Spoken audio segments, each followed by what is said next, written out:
Welcome to the Mostly Pod Out at Night. Mostly, I am Graveyard, joined by my co-host Salem. Hello. This is episode 3 of our new weekly All Things Horror podcast. Our topic for this week is the Predator franchise, including, and this is spoiler warning, the newest entry, Prey, for anyone who's not seen it yet listening to this podcast. So, we're going to start off in discussing the movies, highlights, low points, what we liked about it, give it a scale, and answer some questions about it. And we're going to start off with Predator 1, which came out in, I believe, 1987. Correct. So, kind of a short premise of the movie is there is a team led by Dutch and they're extracting a CIA operative out of the jungle. Is that correct? Well, they were told he was a cabinet minister, and then later on they found out that it was a CIA operative. Dylan tricked them. Yes. And this movie stars Arnold Schwarzenegger as Dutch, Carl Weathers as Hutch, Dylan. Mm-hmm. And then it's very actiony type oriented movie. You see Carl Weathers, you see Arnold Schwarzenegger, you go, okay, they have big guns, they're going through jungle, they're fighting, guerrilla, fighters out in the jungle.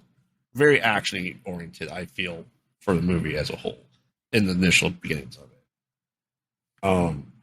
And as they're going through the jungle and blowing up a lot of stuff and a lot of people, they start noticing that, they're getting kind of picked off one by one. I'd say almost slasher-ish style and kind of gruesome ways, right? Yes.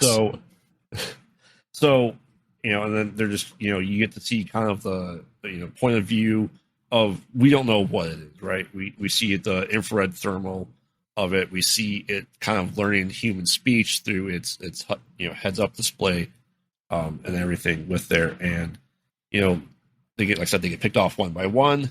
And, Dutch learns that as he's crawling through mud, that the creature goes right past him, and he starts figuring out. And, then they kind of have off last 20 minutes ish, almost like a 1-versus-1 showdown of Predator versus Dutch. Yeah. Yeah, go on. No, yeah, I mean that's exactly what happened. But yeah, Predator, I mean, the first one, it is one of my very, very favorite movies when I was a kid. I mean, I watched it, I don't even know how many times. I mean, I know I had it on VHS. It wasn't the official VHS. It was taped off of HBO or something. But yeah, the tape was unwatchable because I watched it so many times that you literally couldn't even see what was on the tape. That's how many times I watched it. But yeah, fantastic movie.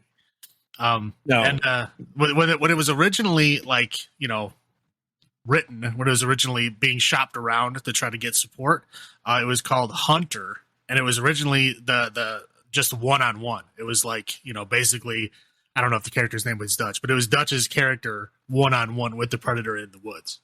None of the other stuff was even there.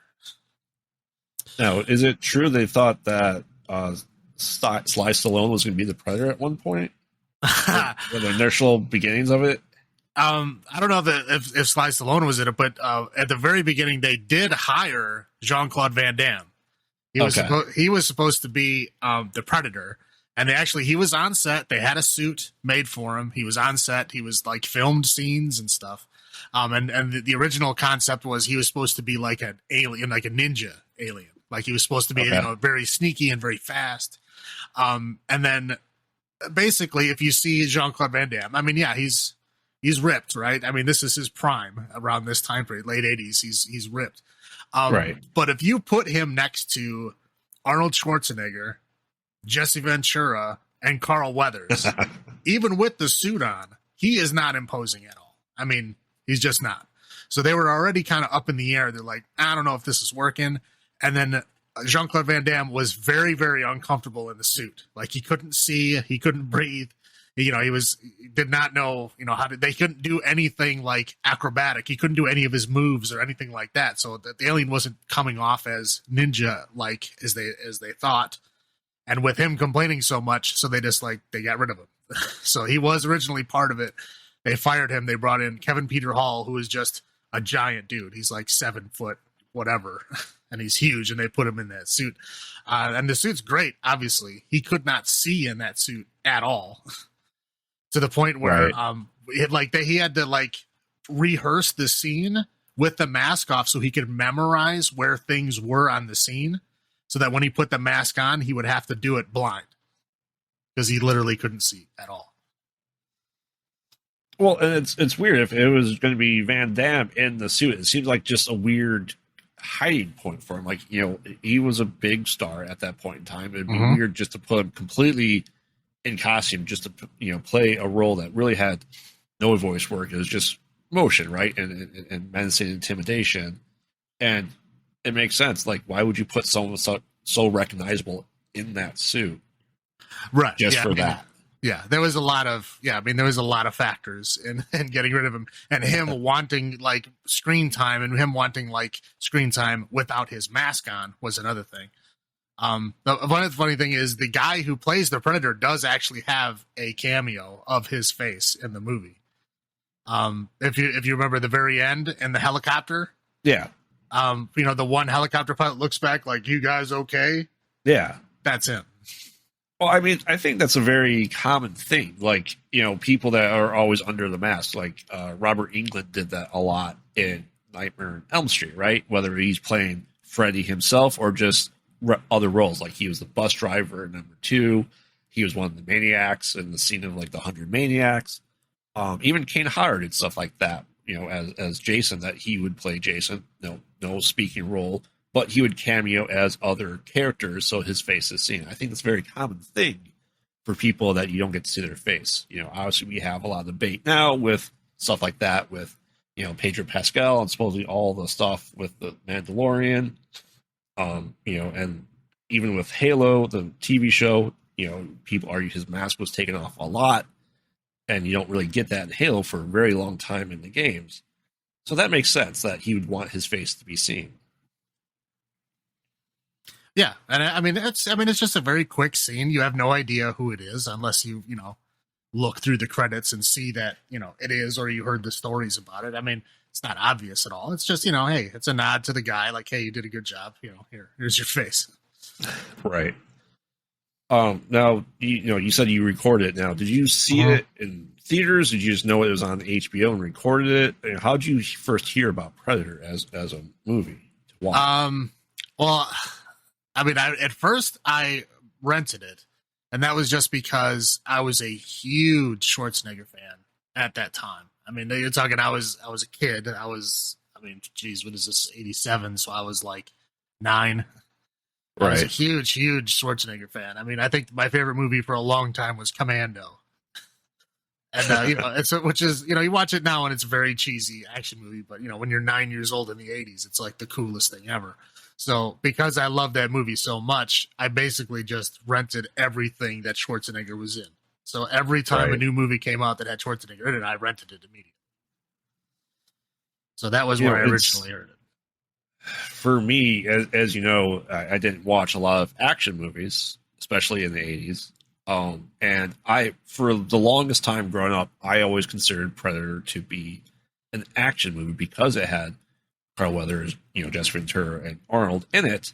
So it's something I just didn't watch. I never really considered it to be a must watch in the horror realm of things, right? Now, obviously, as we get down the list, when we get to like Alien vs. Predator, I go, okay, I need to rewatch these. I tend to rewatch movies before the next one comes out. Like, I know, Prey comes out, I rewatched everything leading up to Prey. Now, obviously, I couldn't rent it when it came out, and it had to be on TV the first time I probably saw it. It probably would have been on the Sci-Fi Channel, would be my guess. When they would be playing that, I would have watched it for the first time. I couldn't tell you when that was, honestly. Like I said, it just bypassed me for so long just because it seemed so action oriented, and I just didn't care for them at that time. See, I was a big action fan at that point in time. Right. Yeah, but I mean, yeah, it's a really great movie because it straddles both. I mean, The first half of the movie is an action movie. It is just an action movie. That's it. And then the second half is, it's a slasher movie essentially. Right.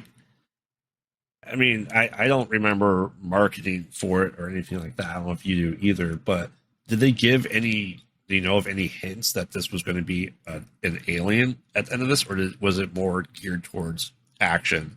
That's probably what drew people in. Well, I mean, Schwarzenegger was known for action at that time, so basically anything he put his name on was going to have action, at least as a main element. I Right. believe the trailers and everything had, they said like something not of this world kind of thing. I mean, obviously they Right. didn't give away what it was, but yeah, they told you it was not from Earth, but they didn't give any, they didn't give all of it away, obviously. Right.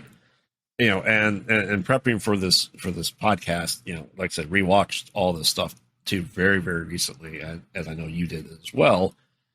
How do you feel the graphics hold up in today's age? We're looking at something that's now 35 years old. The camouflage or invisibility aspect of it.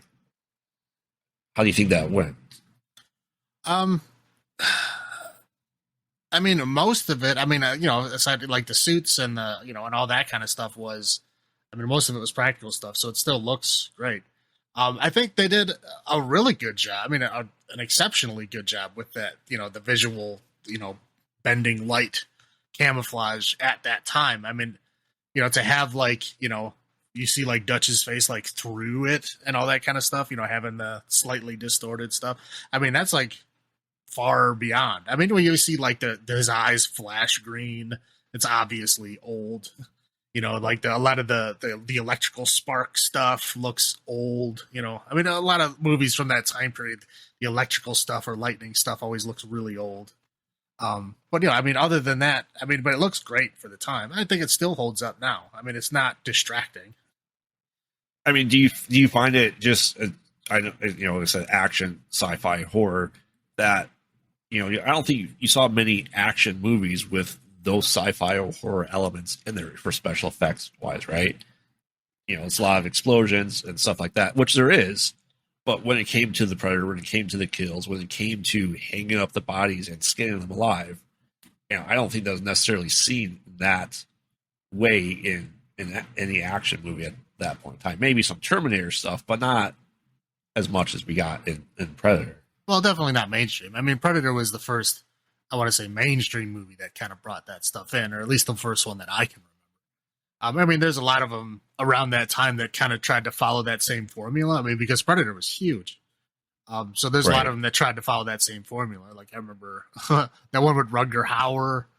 Was it I Come in Peace, I think, or something? I mean, but they're all kind of similar. There's like a million of them. They weren't all that great, but they were all trying to copy Predator. But yeah, it's the first one I can remember that started that trend, or at least moved into that space. Right. Now, obviously, as discussed, when they go into the encampment where the person's supposed to be held, they find the woman that's there, and she talks about that her people had word for Predator, like this has happened before. When you first heard that, did you think, oh, there's this, a good lore building, world building starting with this movie? At the time I didn't. At the time, all movies did that. They would try to, give you a history that, oh, this stuff always happens. This isn't a brand new thing. But now watching it, yeah, definitely. Like, even back in the first movie, they were trying to show you that, hey, this happens all over. This isn't an isolated incident. This is, one of many. Right.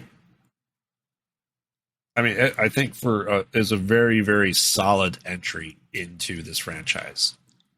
As a whole, we'll discuss, the other movies in this franchise, but it's very strong, and I think it's pretty hard to beat right now as not being if not the best of the franchise as a whole. Of the franchise, it is definitely the best. It's my opinion. Right. But it's also the first, which is, and a lot of that, a big part of that is probably nostalgia, because I can't watch it without remembering how great it was when I was a kid. So, right, like I said, I couldn't tell you the first time I watched it all the way through that wasn't on TV. It might have been late 90s for me, honestly. But this has been a big movie for you. What do you think the highlights of this movie are? I mean, for me, as a kid and even now, I really like, ensemble casts where they have like a bunch of interesting characters together that actually like, they're not just nameless, faceless stuff. There's a lot of times in movies where you have like, little military units or whatever, your leader guy is always going to be, the character that everybody, knows or, gets that personality feel for. And there might be like one other person. And they usually just, get to know that one other person so that you care when they die is usually how it goes. And the rest of them are just faceless people that die. That's it. Right. That's usually how it goes. And in this one, they all have unique personalities. I mean, they're all fleshed out from the very beginning. Like every single one of them has a name that is mentioned in the movie. Every one of them, has, like a specialty, and they do, something, every character does something interesting, right? I mean, even the guy who dies first has, like a couple of stupid jokes that he tells because he's like the jokey guy. So like, and that's Shane Black, right? Right. Correct. Yeah. Who comes in later on, but right. But yeah, I mean, it's they really, sell it that this is a unit. These are guys that have worked together. These are all interesting characters, and they're obviously being pushed into a situation that's beyond them, but they really pull it off. That they really have really good chemistry as a team, I thought. And that was the thing that I loved then, and I still love it now. Right. Yeah, for me, the highlights is really when we start getting into the more horror aspect of it all. Obviously, for me, being a bigger horror fan than action fan, I really enjoyed the picking off one by one. That each kill was kind of unique in its own way, right? And the collecting of the skulls.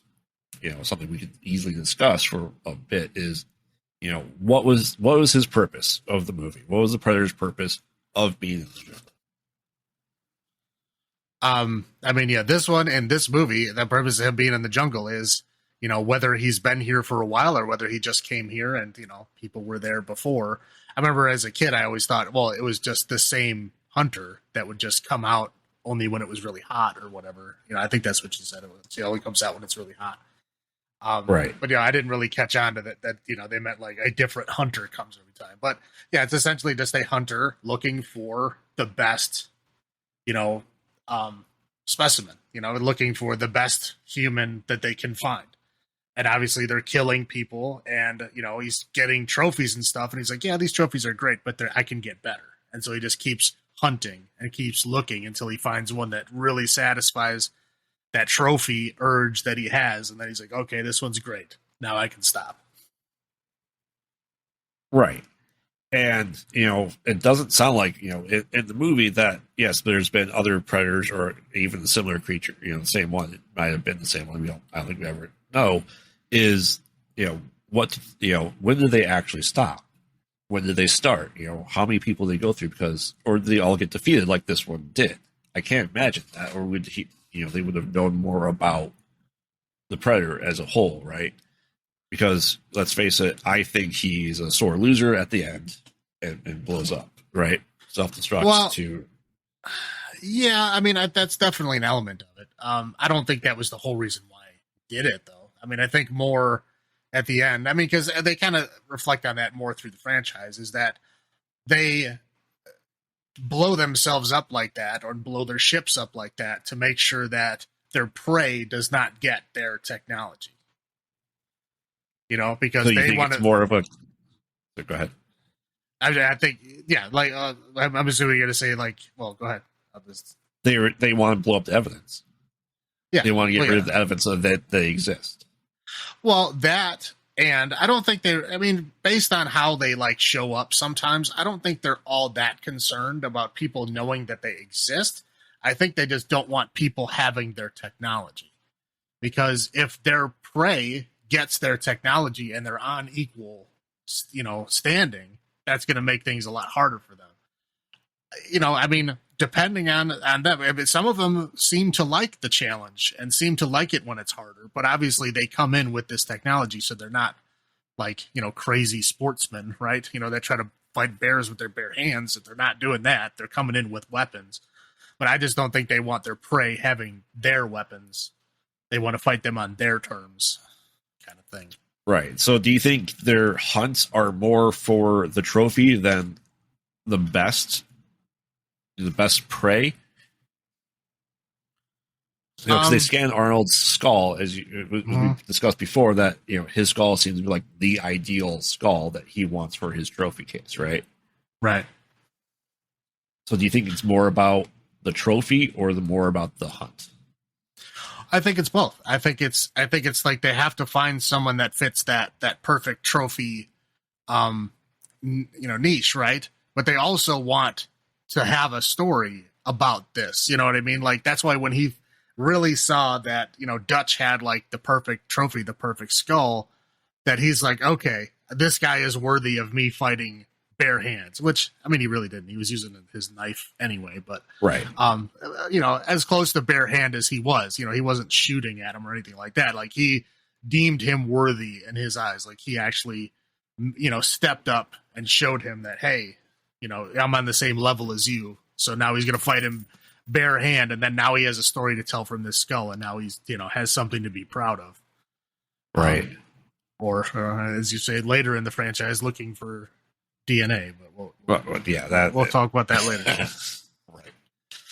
Right. So do you think it's very sporting for him to go through the people that the Predator goes to the people that he does, just to get the kill, just for that?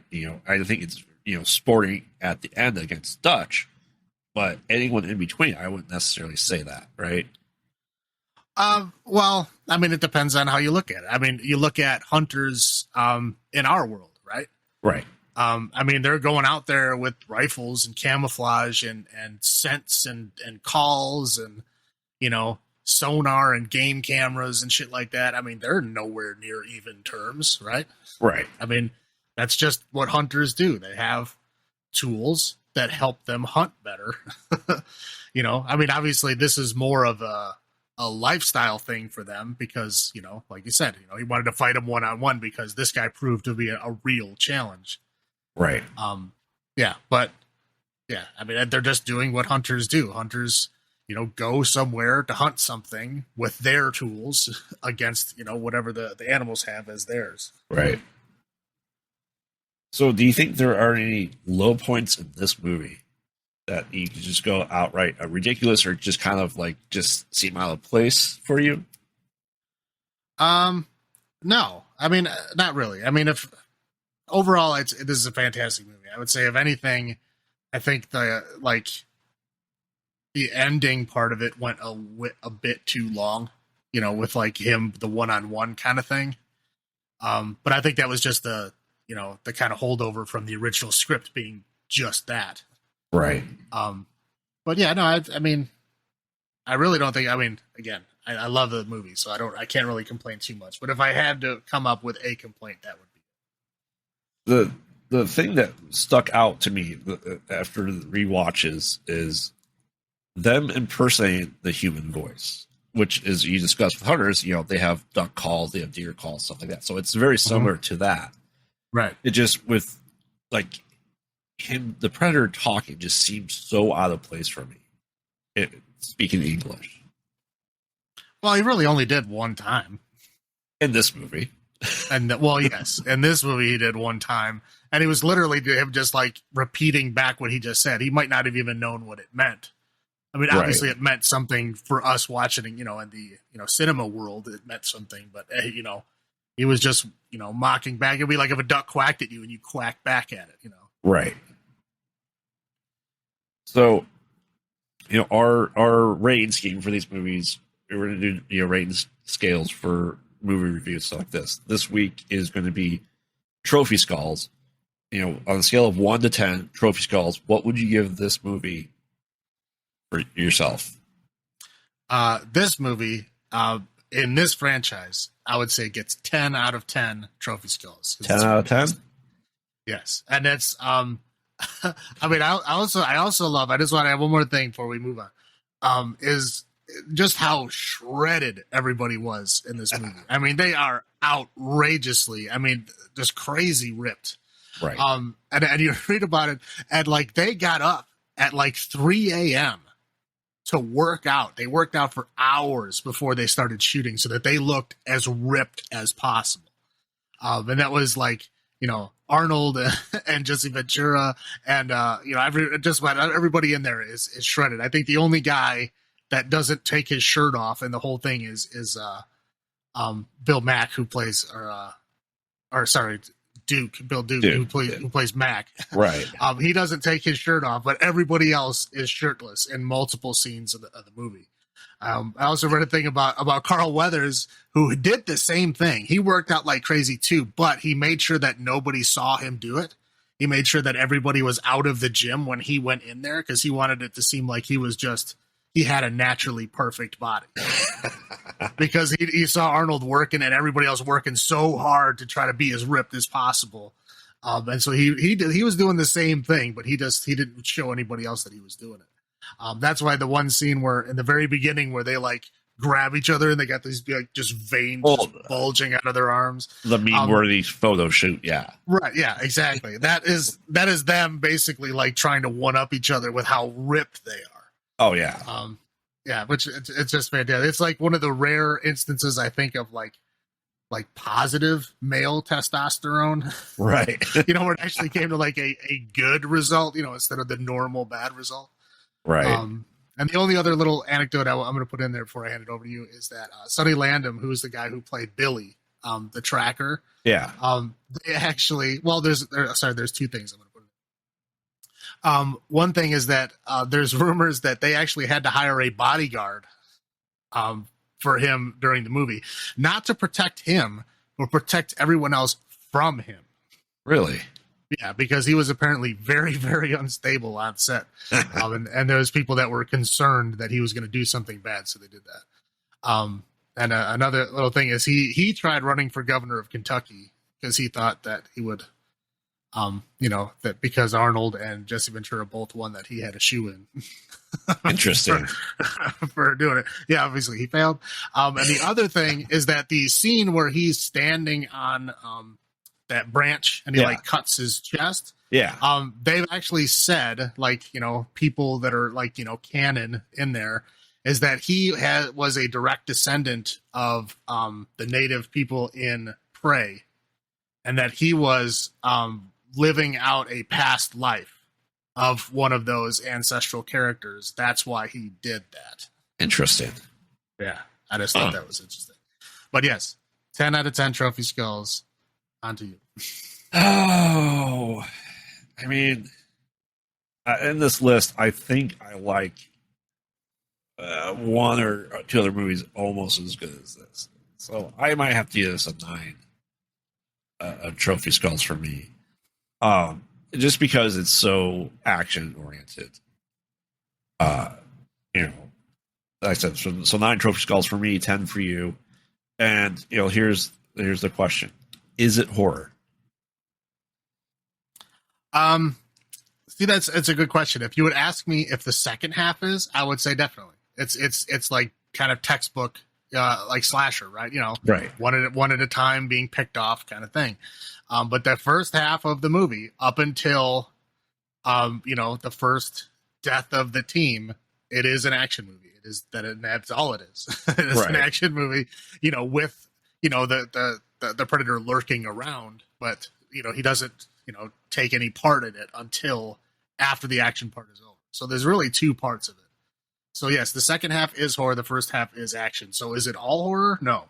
Is it some? Definitely. Would you say action horror or horror action? If you had to pick one first. For this one, I would say action horror. I would say it's probably more action than horror. Right. I mean, that's not a bad thing in my world, but I love it altogether. But yes, I would say it's probably more action because, I mean, you know, you got Arnold walking around holding his gun up with one arm, which he's just doing to show that he can. I mean, there's just bullets flying everywhere. Right. You know, they shoot an empty spot in the forest for like 5 minutes. Right. Yeah. You know, for me, you know, with my tattoos, we've discussed before, is, you know, I have my horror sleeve and I have my sci-fi leg, and I have Predator on my sci-fi leg. Mm-hmm. Just because it's a predator, it's an alien, so therefore it was more sci-fi. Just the creature itself for me. So alien resides, or predator resides on my lake next to the side of an alien. But that's a whole other franchise. Mm-hmm. No, So, closely related though. Yeah. Like I said, I had room in my horror sleeve, and I go, I think it needs to be, it needed to be on me as a tattoo, and it decided to be on my sci-fi leg. That's fair. All right, so next we have Predator 2 that was released in 1990 and set in the far future of 1997. Yeah, super far future. Super far future. You want to do the brief synopsis on this one? Sure. Yeah. So it's essentially the Predator trades in the actual jungle for the concrete jungle of L.A. Set in 1997. Set in the climate catastrophe heat wave of 109 degrees. Which is, I mean, that's where we're at now. They were just off by a few years. Right. But yeah, so there's this huge, war in the city between the Colombians and the Jamaicans over, the drugs in the city. And, I mean, the gangs have, assault weapons and grenade launchers and body armor. I mean, it is an actual like war in the street. So Danny Glover plays like, super cop, Harrigan, right? Right. And so, he's like, I think he's the only cop that really like kills anybody. I mean, the other cops are there, but they don't really do much. Correct. They just like, wisecrack and like back him up, but they don't like do anything. He like kills everybody by himself. Yeah. Yeah. So anyway, he's a super cop. When they're like, trying to take out this one Colombian, like, hit team that's killed, other cops and stuff like that. And they go in there and they see, everybody's dead and they're all strung up. So yeah, the Predator is here, killed all those guys before they could get to him.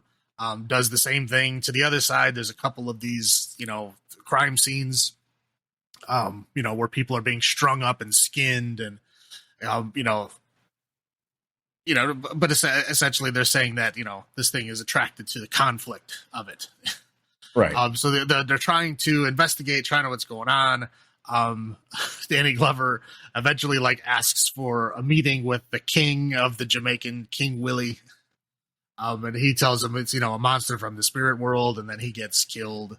And then it just starts hunting, I don't know, the cops for some reason. They don't really say why he's going after the other cops because they didn't really do it much. But they have weapons, and that's what he seems to go for, is something to discuss. Right. If you're unarmed, Predator doesn't typically kill you. Correct. Well, certain ones, most of them. No. Most of them, but yeah. Right. Yeah, and he won't kill you if you're pregnant, even if you are armed. Apparently, that's a thing we find out in this movie. Is the one cop is a lady cop and she's pregnant. There's no side story about her being pregnant. She just is. Right. And then it's like, they show like this, he looks through her body and sees that she's pregnant, and even though she's armed and was shooting at him, he lets her go anyway. I don't know why. Kills poor Bill Paxton. So of course, Danny Glover, super cop, gets upset. And he's like, trying to figure out where it is. He narrows it down to the slaughterhouse. I forgot how. So he goes to the slaughterhouse, and then he finds out that this other federal team led by Gary Busey is on the case, and they're, trying to capture this alien, and because they know what it is, they know its weaknesses and all that, and they're trying to like trap it because it eats beef. So they're setting up this beef place where apparently he goes to eat to try to capture him. And Jane is his second in command. Yes. I forgot he was in that movie. He's so young. So young. I think, I mean, he was in X-Files as well. So I knew him from X-Files before Firefly. He's been in a bunch of stuff. Yeah. I just, Yeah. Big Firefly fan, so I noticed. Yeah. So, of course, they're, they think that, he can only see in infrared and he can't see in anything else. So they're using ultraviolet lights. And, of course, this is when the first time we find out that the Predator can use other light spectrums in his mask. So he can see ultraviolet lights. He sees their lights and then just starts picking them off, of course. Right. And then, him and Danny Glover have a showdown that goes on for a while across buildings and across rooftops, and they end up down drain pipes. Yeah, down drain pipes. They eventually end up in the sewer somehow. And then, they have their final showdown in the Predator ship. And of course, that's where we have our link between Aliens vs. Predator, is that he has his trophy wall and there's an alien skull on the trophy wall. He defeats the Predator in hand-to-hand combat, using his own little disc cutter device. Right. And then as soon as he kills him, other Predators come out, but instead of killing him, they kind of insinuate that they see him as an equal now, or at least, not worthy of killing right now, like he earned his life kind of thing.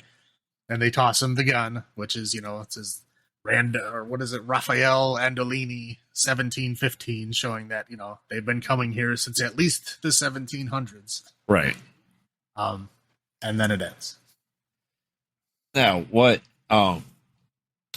it's 10 years later, right? After, canonically after the first Predator, right?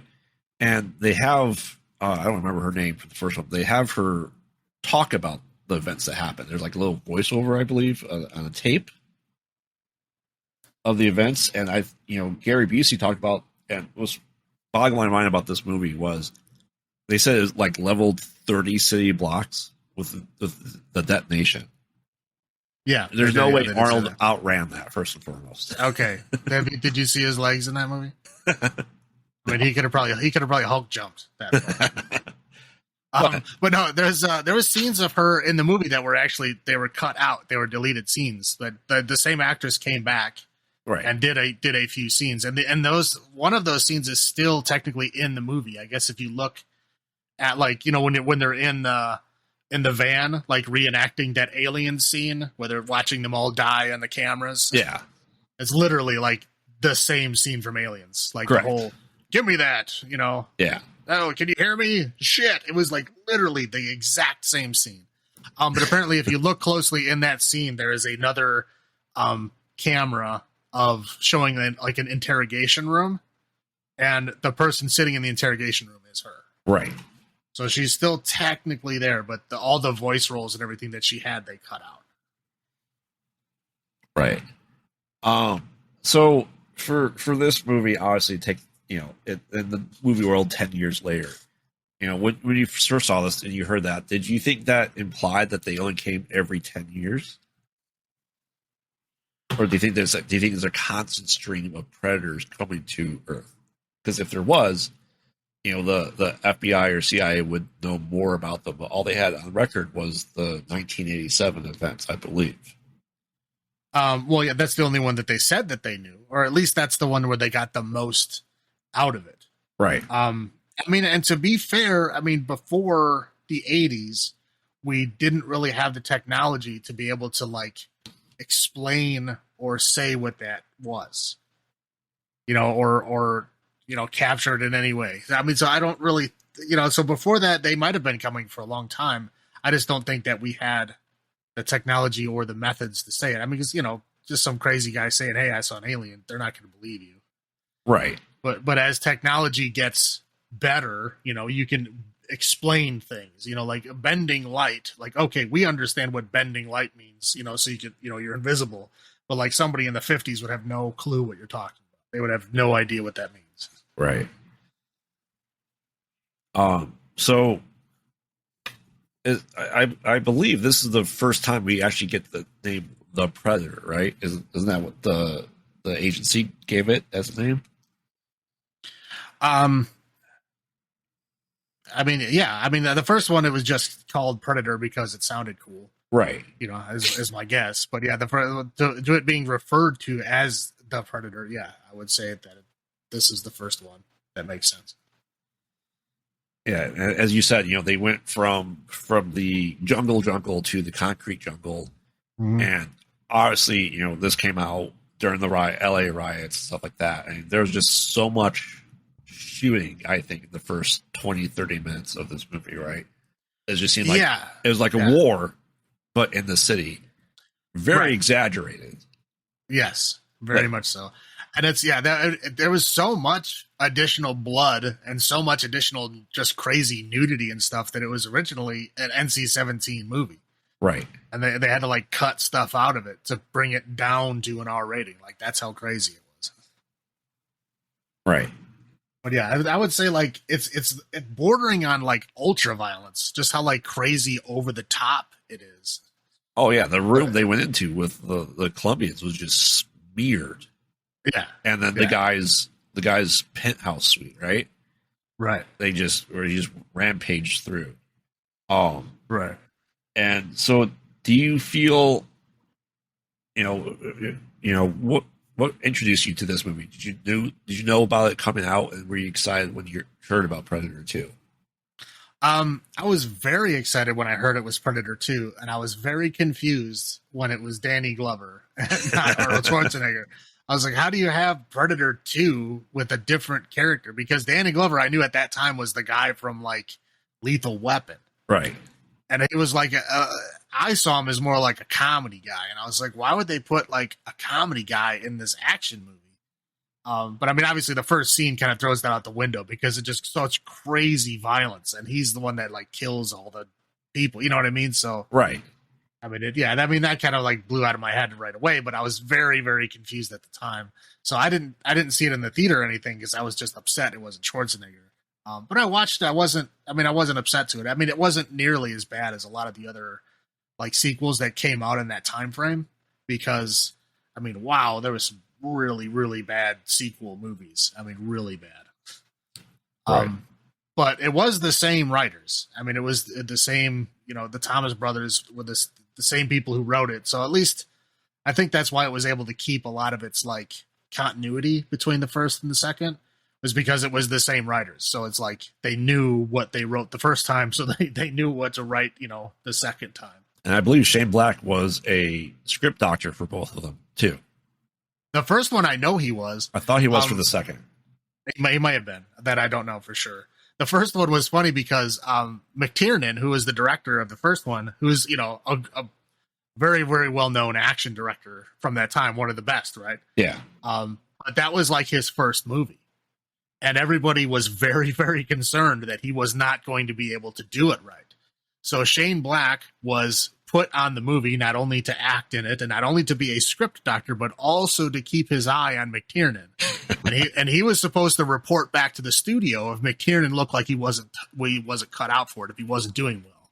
He was supposed to report back and say that, hey, he's not cutting it. We need to get somebody else here. Luckily, they didn't have to change that, but that was the real reason why he was there. Right. And this movie, towards the end, once again, they spoke to Danny Glover, right? The Predator spoke, or one of the Predators spoke, handed him the really old pistol, and blew up. Right? No, there wasn't an explosion. It was just taken off. It just took off, but it was like inside of a sewer, like a very closed space. Right. So I think what they did is like when it took off, all the fire coming out of the engines was that big explosion. Okay. But it didn't blow up. They just they just took the ship and left because that was the ship of the guy who was there hunting that got killed. So they took him back. Right. Now, in comparison between Predator 1 and Predator 2, obviously you had Arnold in 1 and Danny Glover in the very two different aspects, characters. Do you think the Predator ever considered Danny Glover to be the ultimate prize? Or do you think he considered the crime lords to be the prizes? I think he considered the crime lords to be the prizes. I mean, I think he saw the cops as being pretty good because he saw them kill a lot of these gang people. Right. I think they were secondary, though. I mean, I don't think he really cared that much about them because, I guess the Bill Paxton, he did take his skull. He didn't bother taking anybody else's skull from that whole subway where he killed 100 people or whatever. Right. I mean, it was a lot of people. I don't know. But yeah, but Bill Paxton's head was the only one that he took. And I think that was because he saw him as the only one that was any kind of challenge from there. But I mean, I think at first, I don't think he saw Danny Glover as an equal at all. And I think Danny Glover just showed him that he was later on. Right. When I think really when he noticed it is when they were, fighting on the roof and he cut his hand off with his with his little Right. cutting tool, little throwing disc. Yeah. I think that's when he really saw him as, I need to kill this guy and take his head. Now, did you before that? I don't think he cared. Now, do you think if Danny Glover left him alone, that he would have just gone away? Like, was killing him the ultimate thing, or do you think the Predator would have been just like, all right, I'm done here, and gone away anyway? Yeah, I think he would have. I think he would have left because after he saw this whole ultraviolet light goofy thing with the liquid nitrogen and the radioactive dust, to counteract his invisibility and all that kind of shit. I think he would have been like, you know what? I think I'm just going to move on. I mean, he might not have stopped hunting, but I think he would have left LA at that time. Right. Because, I mean, obviously it would be too dangerous. I mean, I know he likes a challenge, but that's I don't think that was a little too much for him. And I think that was his plan, honestly. And I think Danny Glover stopped him from doing that. But I think he was still doing that even though Danny Glover was chasing him. He was still went back to his ship. Right. Anyway, so now I think he was trying to leave. I think Danny Glover forced the confrontation. Now, do you think, in terms of the movie, did it make sense for Danny Glover to stop him? Because he was cleaning up the streets, realistically, right? Right. So, like you said, it's just Super Cop protecting LA against any threat that came up. Predator being a threat, Danny Glover's character stopped him. Well, I think at that point he was trying to get revenge for his fellow cops, right? Because, I mean, they portrayed it well in the movie, but also in real life. I mean, cops, look out for other cops, right? So if somebody kills a cop, they do everything they can to track that guy down, and I think they were doing that same thing because he killed Danny and he killed Bill Paxton. I don't remember his character's name, but he killed both of them, and he saw them as his cop buddies on his own team, and I think he was out for revenge. So if the cops stayed out of it completely, would have innocents died, or have just been the crime lords? I mean, it would have just by the Predator. It would have just been the crime lords, or the criminals, because they were the ones fighting the war. They were the ones showing that they were the alphas, right? Right. So I think those are the ones he was going after, right? When the cops got involved and he saw them fighting and saw the potential in them as well, that's why he went after it. So yeah, they would have stayed completely out of it. The Predator would not have killed anybody, but I think the crime lords would have killed a lot more innocent people. Okay. So I think, they couldn't just sit by and watch while they're killing innocent people. They had to get involved. And I think it played out the way it should have. All right. So highlights and low points of this movie for you. Highlights. I really liked, the world building that they did. I know it was, the far future of 1997, but I really liked how they set it up. They made it really feel like a city, like on fire, like a city, eating itself. Right. They really showed that it was like, this is not a good place to be. And the cops are in a very, very bad place, and they're fighting a war too. Right. I think they did a really good job with that whole world building and showing that. I think that was fantastic. I mean, the low point would probably be just the weird, gratuitous, like nudity and stuff that they had in there that they were putting in there. I think just to step it up from the original, just to have that, that over the top, sequel energy is, I think, why they threw that stuff in there. I mean, to me, that I think that like whole nudity scene and that poor woman had to sit there for so long, right? And like blood, just like the guy holding her hair, like screaming, while she just sitting there.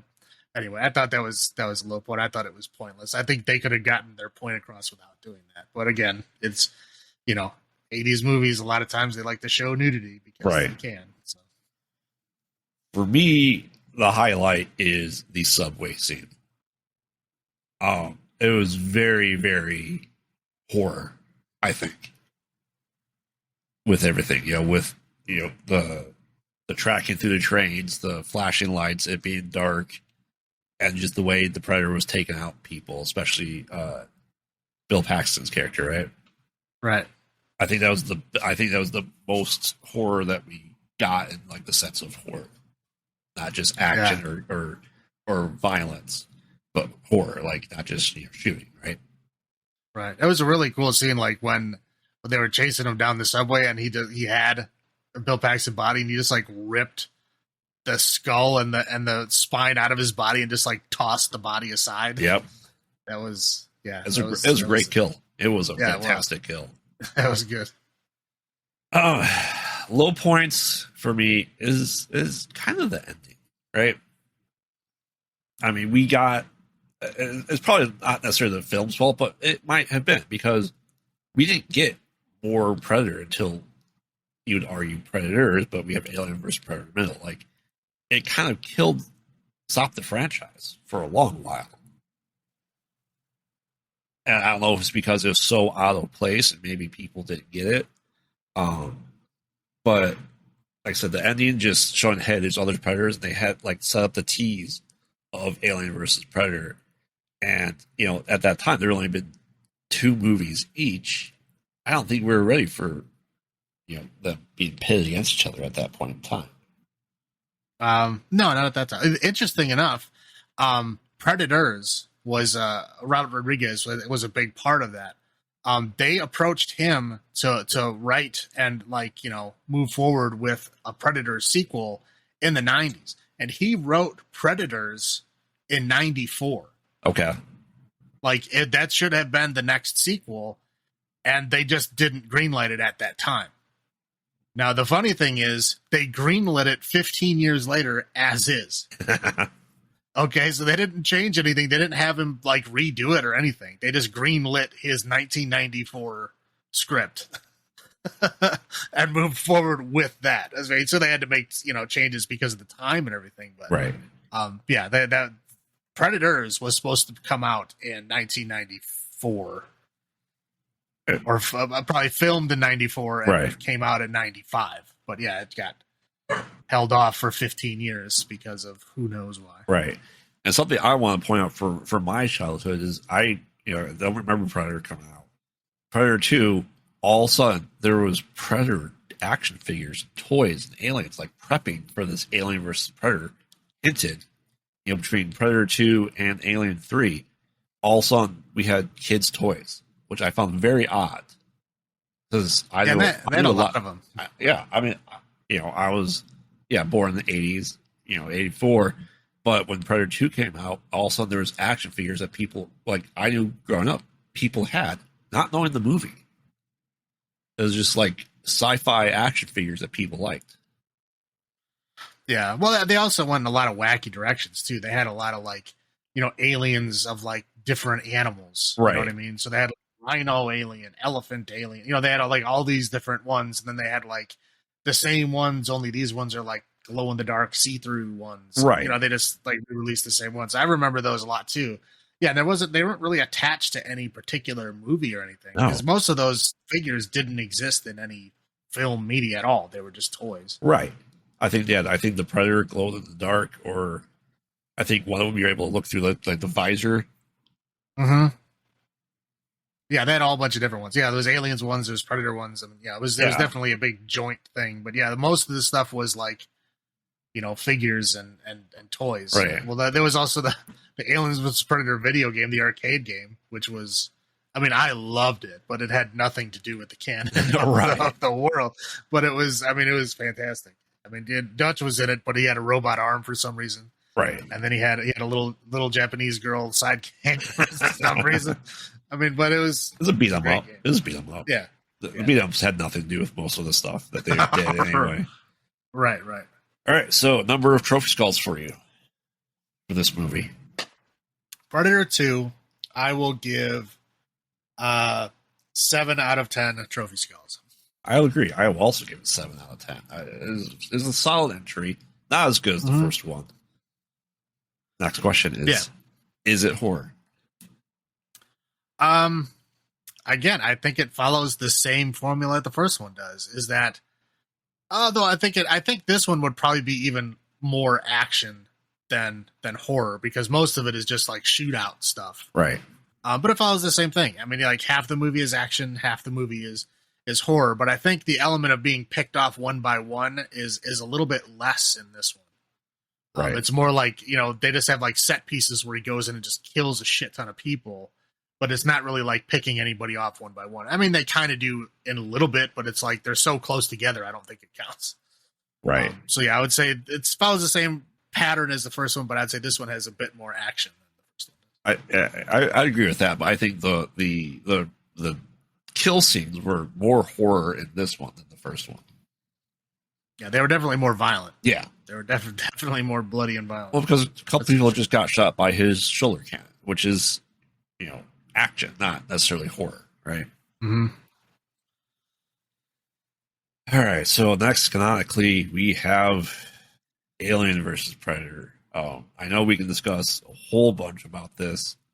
We are going to focus only on the Predator side of this because we're going to recap this as well. On the Alien side, when we do the Alien franchise, but Alien versus Predator essentially is we get introduced to a whole lot of elements that are set up in the alien world of, Wayland is looking at a potential pyramid, a drill site in an island off the Antarctic, right?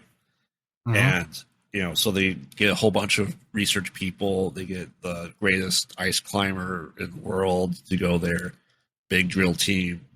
They go there, they, plan out this 1,000-foot drill to see this potential ancient pyramid of, in that area. Predators shoot a laser beam, drill the hole perfectly, 30 degrees, whatever it was. Mm-hmm. And we get that, people go down there, start investigating, and we find out that it is a, big hodgepodge of every culture, that exists for thousands of years, stating that predators and aliens have been coming to Earth for thousands of years, at least 1,000 years, right?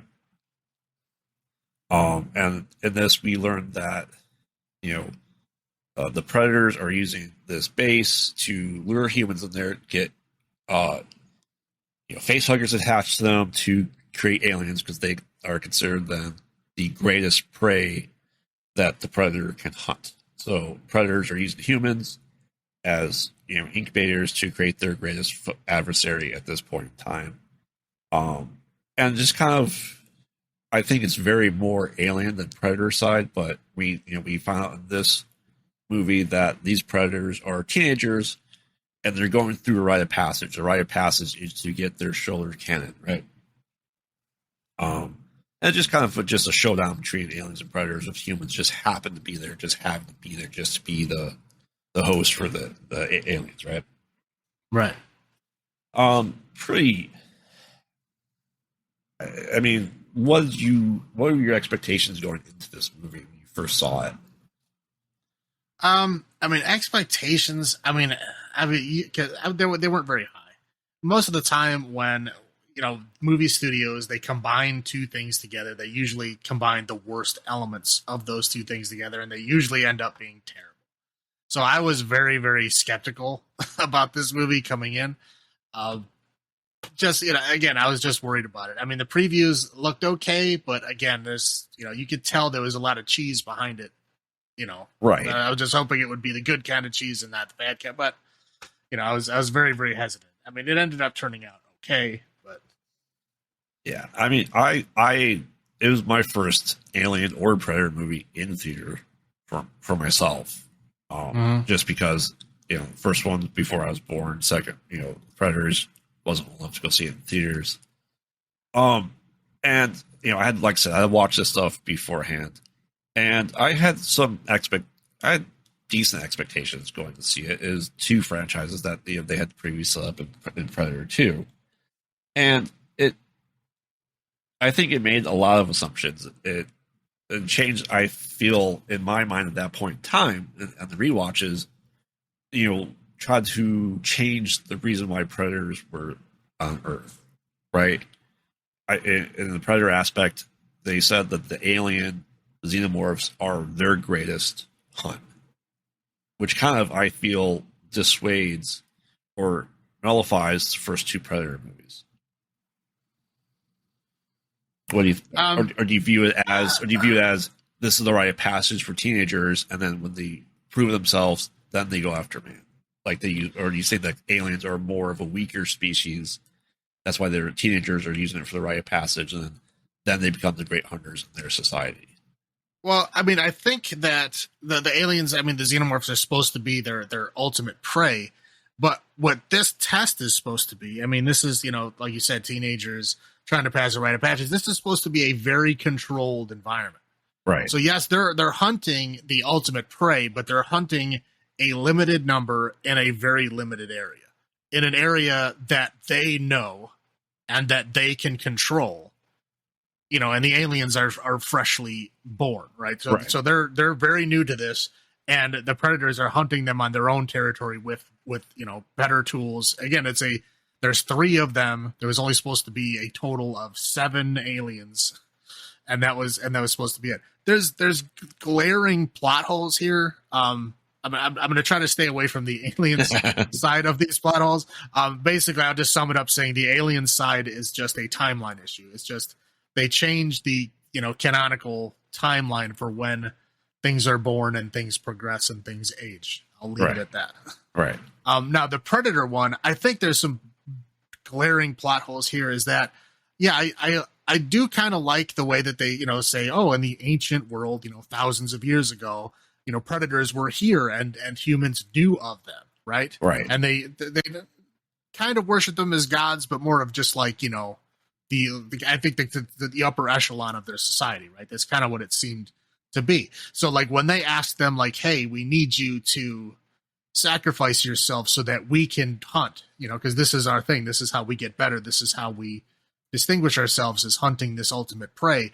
Can you sacrifice yourself? And they did. And as they showed, like the corpses that were on those altars willingly did so. They said they weren't tied up. They were dressed up nice. This is an honor for them. Like they were all there and it was an honor. Now here's the glaring plot hole, is that the predators were going to that pyramid, right? Yes. Why would they think people were there?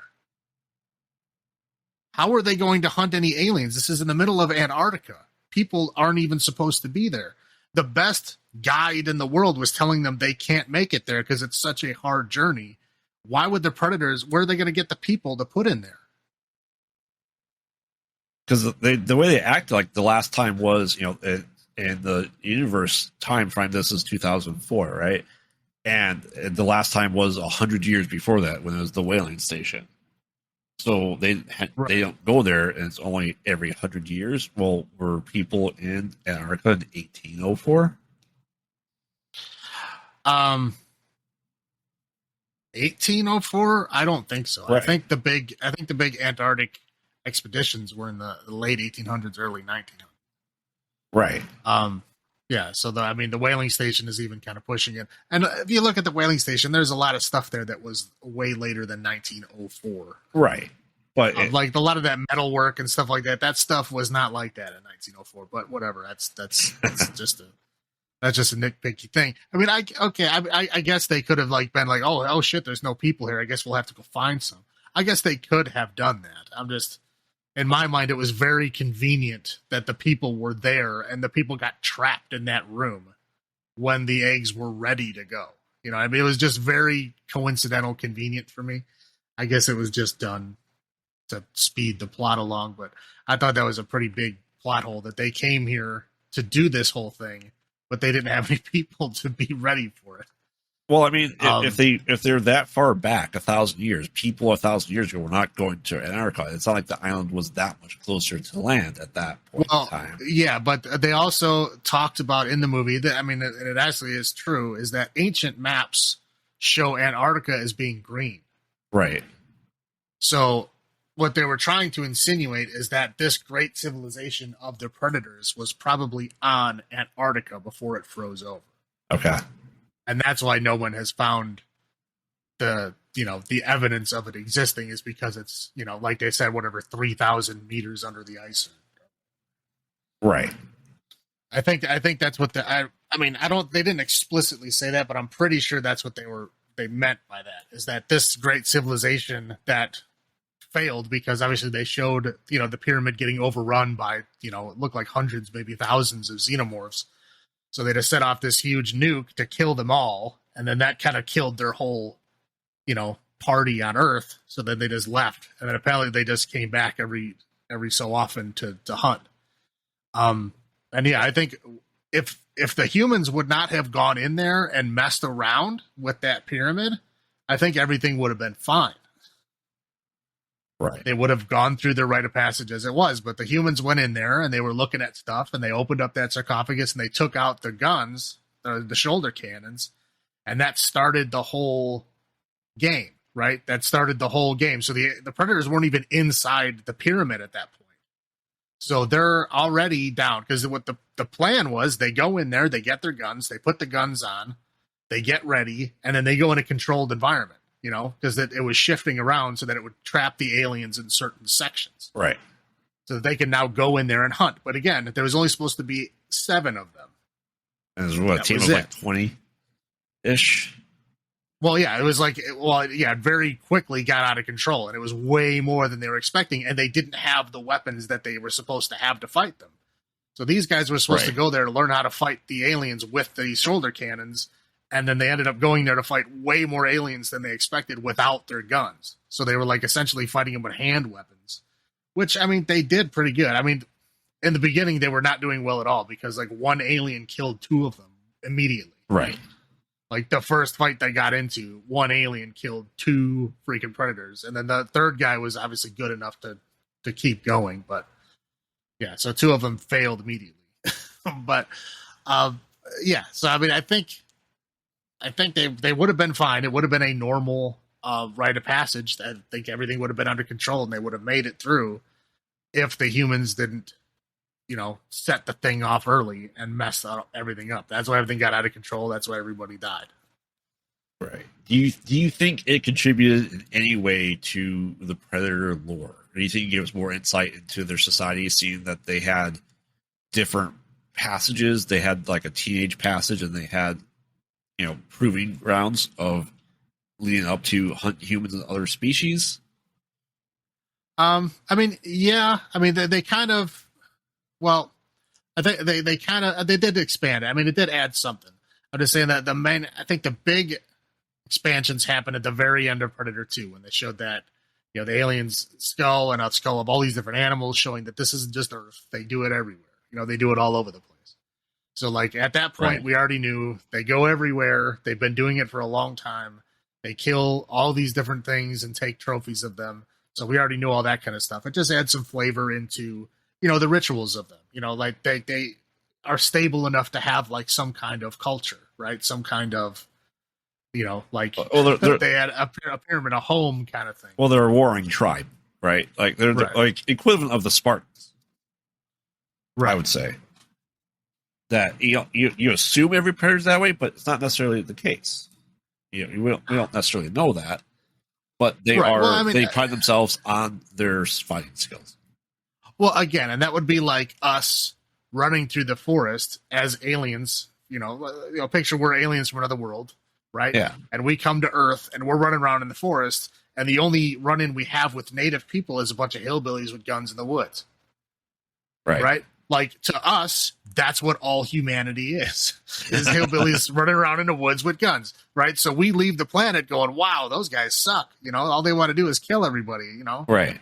But obviously the whole rest of the world has a lot of different cultures, a lot of different kinds of people that aren't like that at all. But those are the only ones we experience. So, yeah, they might have a great grand society somewhere, and the only ones we see are the hunters coming out here, to be their trophy hunters. For all we know, they might be a tiny little subsection of their society, but since that's the only one we ever see, we just assume they're all like that.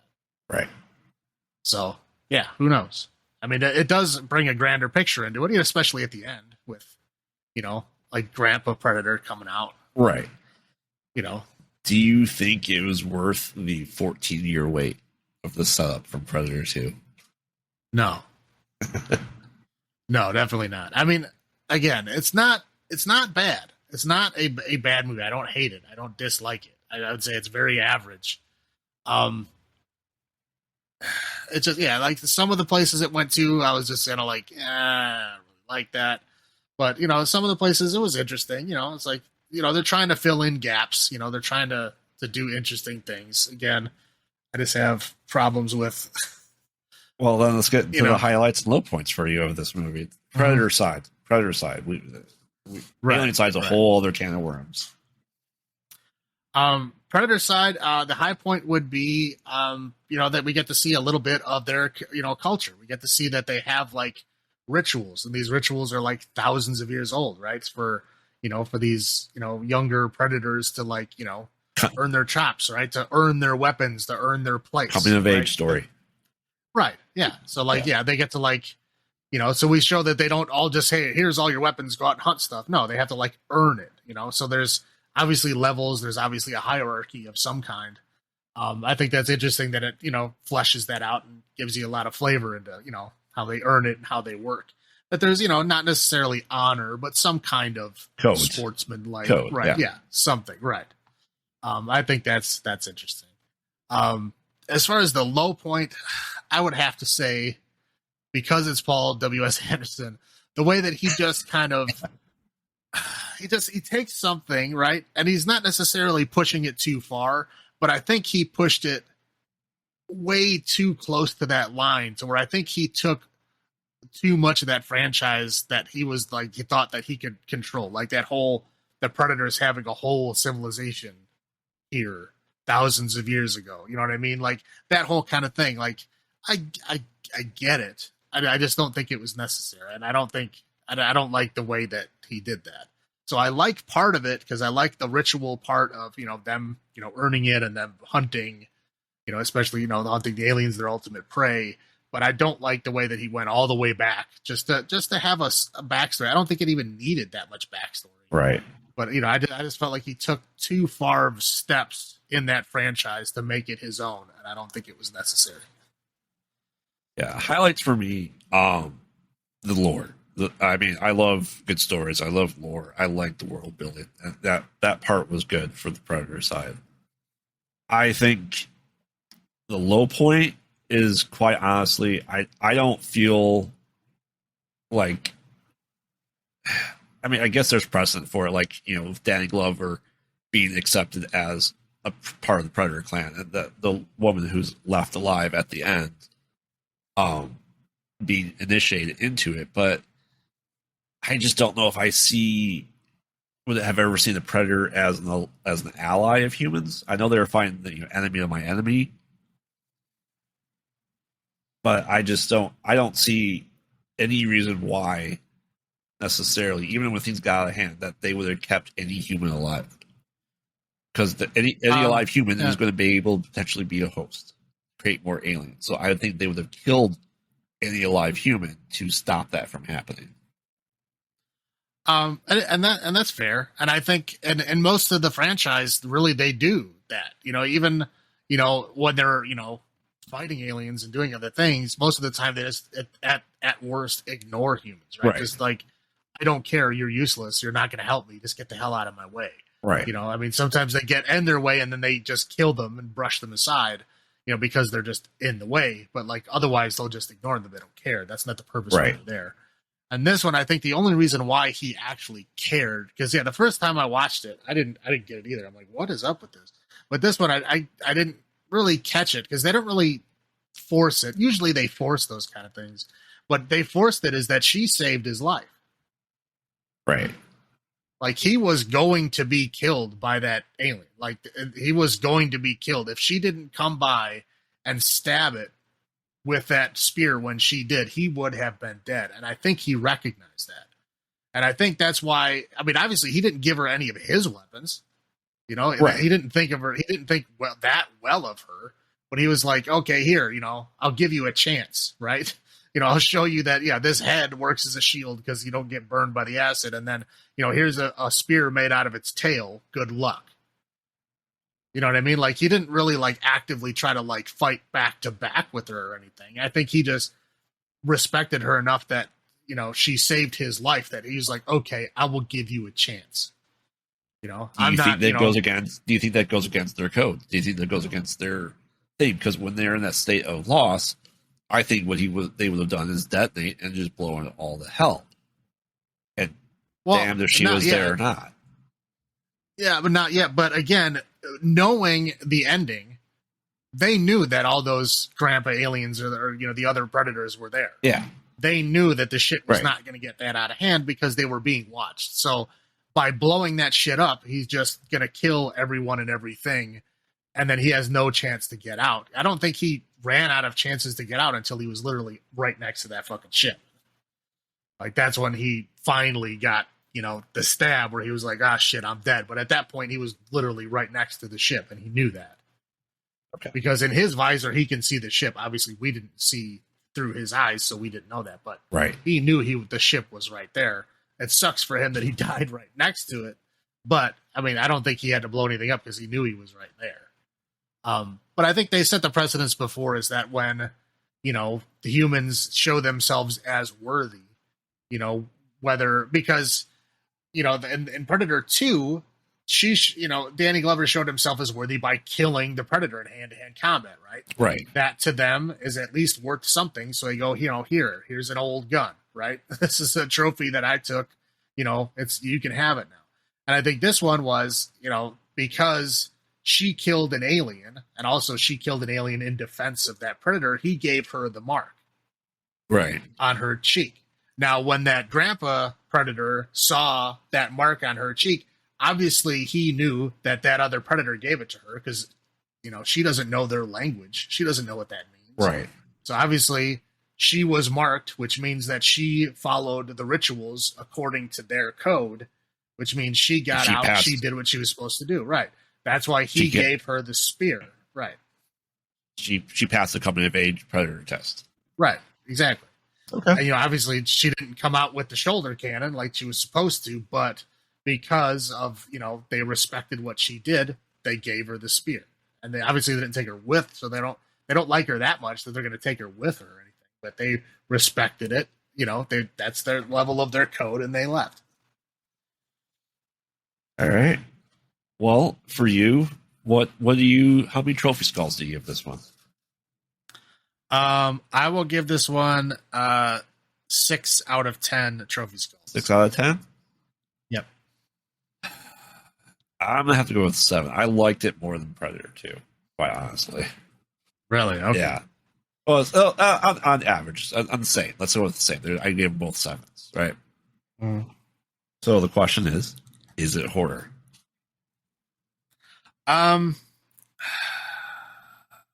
It skirts that line, but I would say it's even less horror than Predator 2 is. Because most of it is just stuff happening. I mean, there's no like really lurking. Well, I guess there was, you know, the people were like running around in the little tunnels. There was a little bit of it, you know, when they were getting grabbed by the aliens and stuff. I mean, I guess that was part of it. So I guess so. I guess it's about the same level as Predator 2 then, now that I think of it. More action-y than horror, but elements of both. I'd say it's more sci-fi than action. I think it's skirting the sci-fi horror more than action. It's fair. Yeah, there's definitely the 3 elements involved. Yeah. But yeah, no, that's fair. I get that. And to the next one. Alien vs. Predator Requiem. Mm-hmm. Now, okay, I will say this. I did not hate it this time. I've only seen it twice in my life. Once was just recently today, and the other was when it came out. And I saw it in the theater when it came out, and I was very, very disappointed.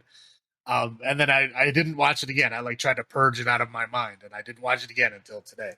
And I will say it was not as bad as I remember it being, but it is still bad. So let's brief synopsis of it is it picks up right where Alien vs. Predator takes off, right? Okay, I will say this: it's an alternate world where this happens.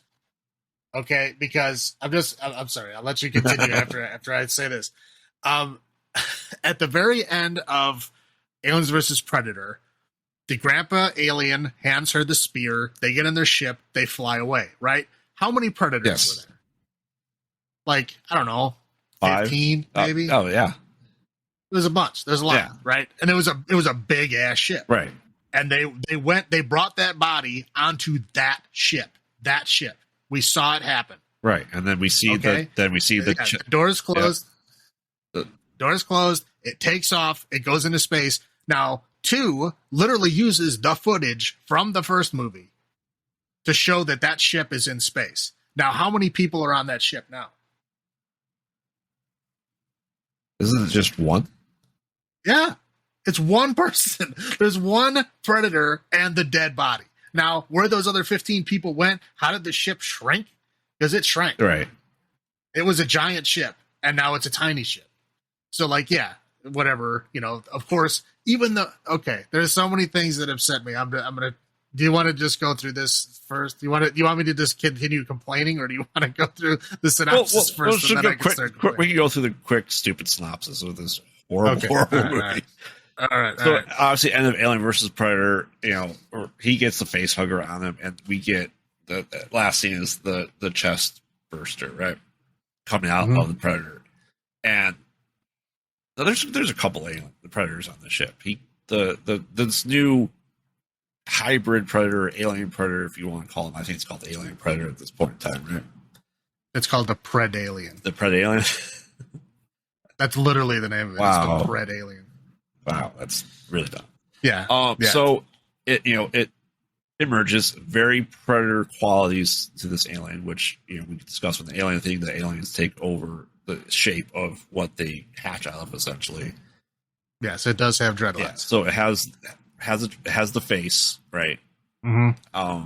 And then essentially, because it's on that ship, makes the ship crash into a town, and so a cleanup crew essentially sees this happen, right? Mm-hmm. So they have to come clean up this mess of this event. Mm-hmm. And just more about humans, more about aliens and this stuff. Not necessarily a lot of Predator items, but I think that in this movie, especially with the town, getting split up, the government kind of knows what's happening with the aliens that are happening, kind of blow it up. And we really see a human use the hand cannon a lot as a weapon. Mm-hmm. And that's just more. It's just Alien versus Predator, but done worse for the second one. Like I don't know how else to describe the synopsis other than a town trying to survive the infestation of this creature, and the government's plan to destroy it, and then the cleanup crew from the Predators coming to clean up and get rid of anything else and kill this abomination to their culture or their species, right? Right. I mean, I don't know what else I can really say about the synopsis of this. No, and that's fair. I mean, it's very, very simple. It's very bland, generic.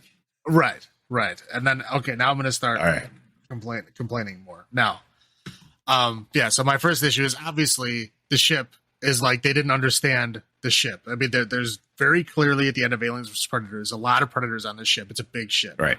Now, they use the same footage, which means it's the same ship. And in the second one, all of a sudden now there's only a couple of Predators on this ship. Okay, that's this giant ship that shrinks because when it crashes on Earth, it is not big.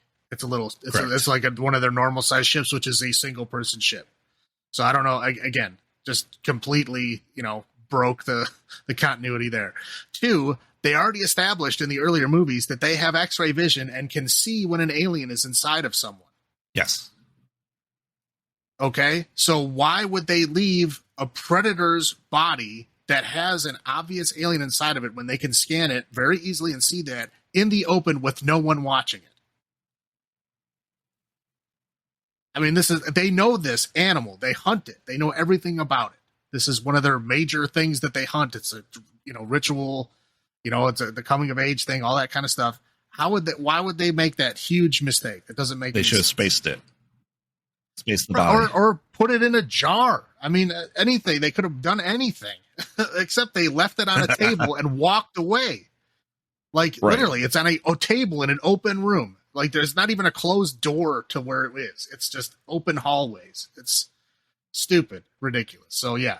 So all these Predators die, right? So this thing in its infantile state, which somehow grew immediately. Right. I mean, like it went from a chest burster to a full alien in 10 seconds. Right. Yes.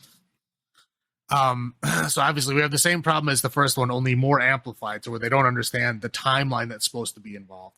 And so this thing wiped out 3 aliens immediately in its infant state. Now, this guy, I mean, they don't even say who it is, this predator on this other world, like, gets a coded message. Right. Yeah. Looks like their city. Right. Gets this coded message that shows, oh, look, it's a pred alien that just wiped out multiple aliens, right? Yes. I'm going to go do this by myself. Like, you know that Earth is like one of your game preserves, right? You like multiple predators go there to hunt all the time.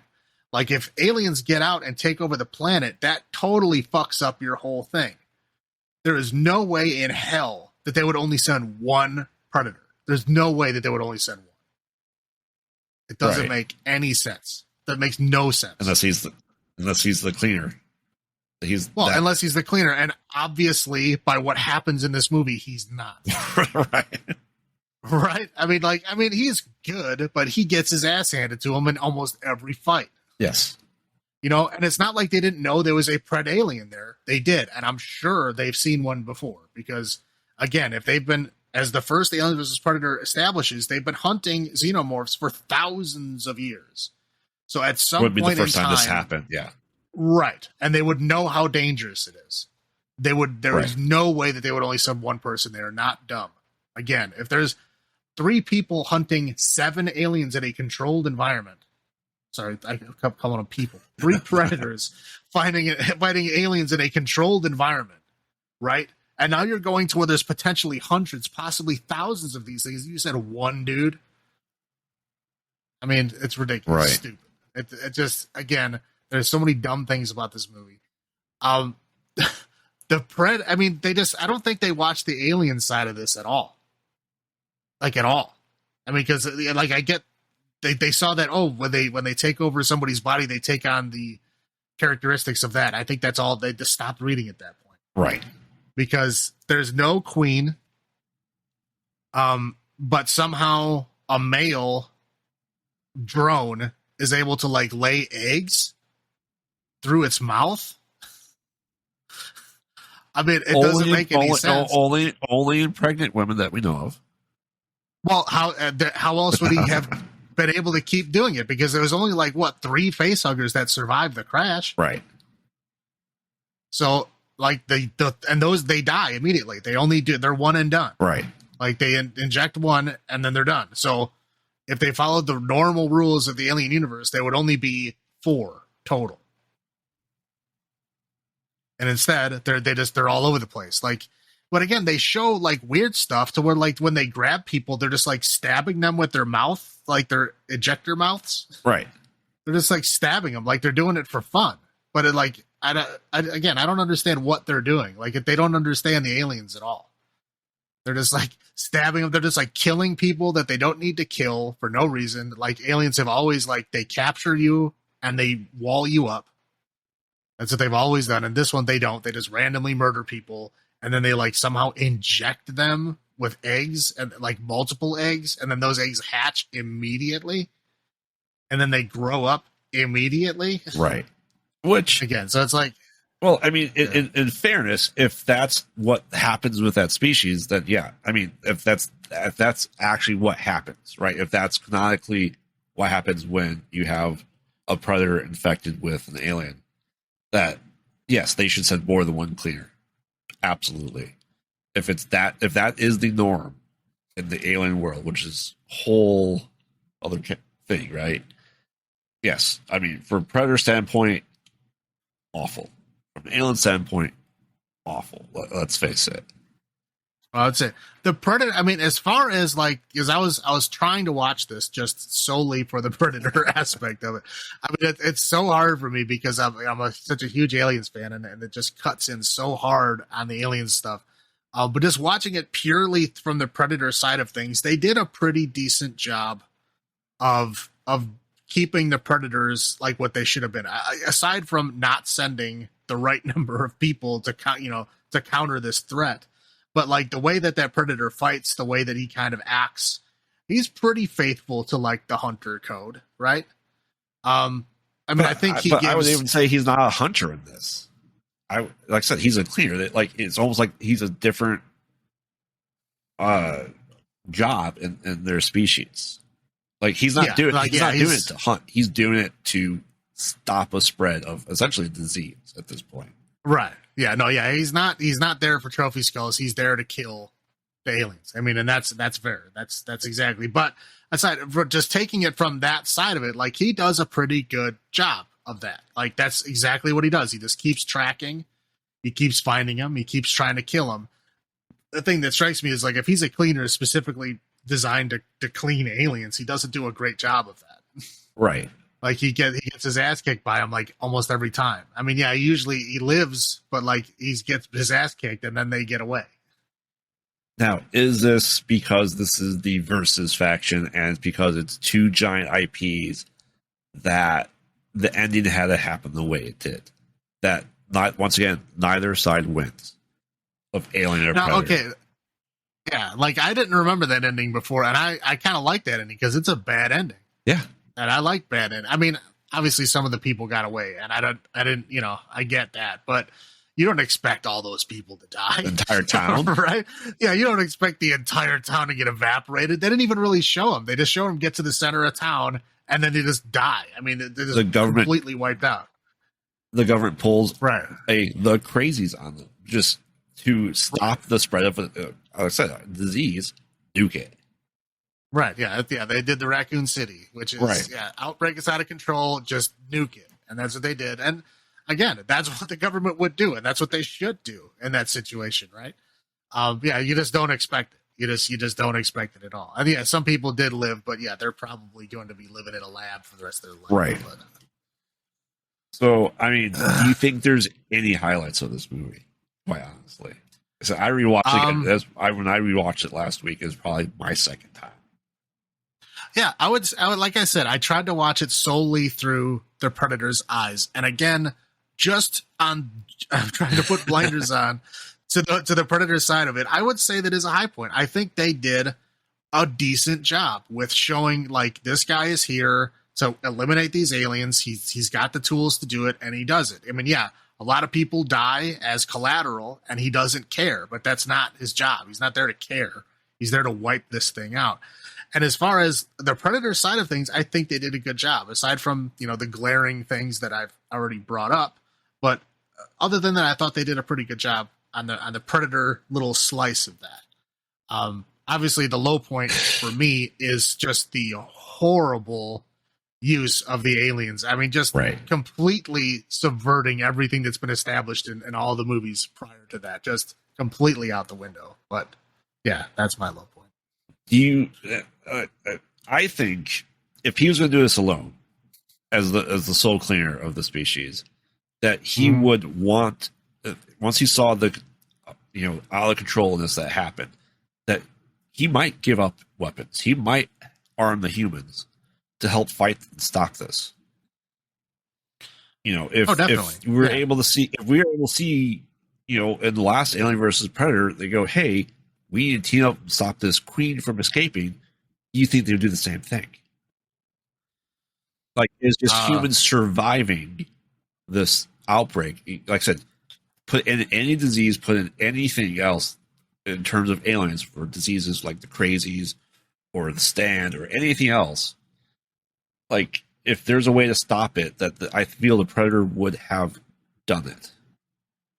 Like, he should be able to have assessed the situation and armed the humans to stop them.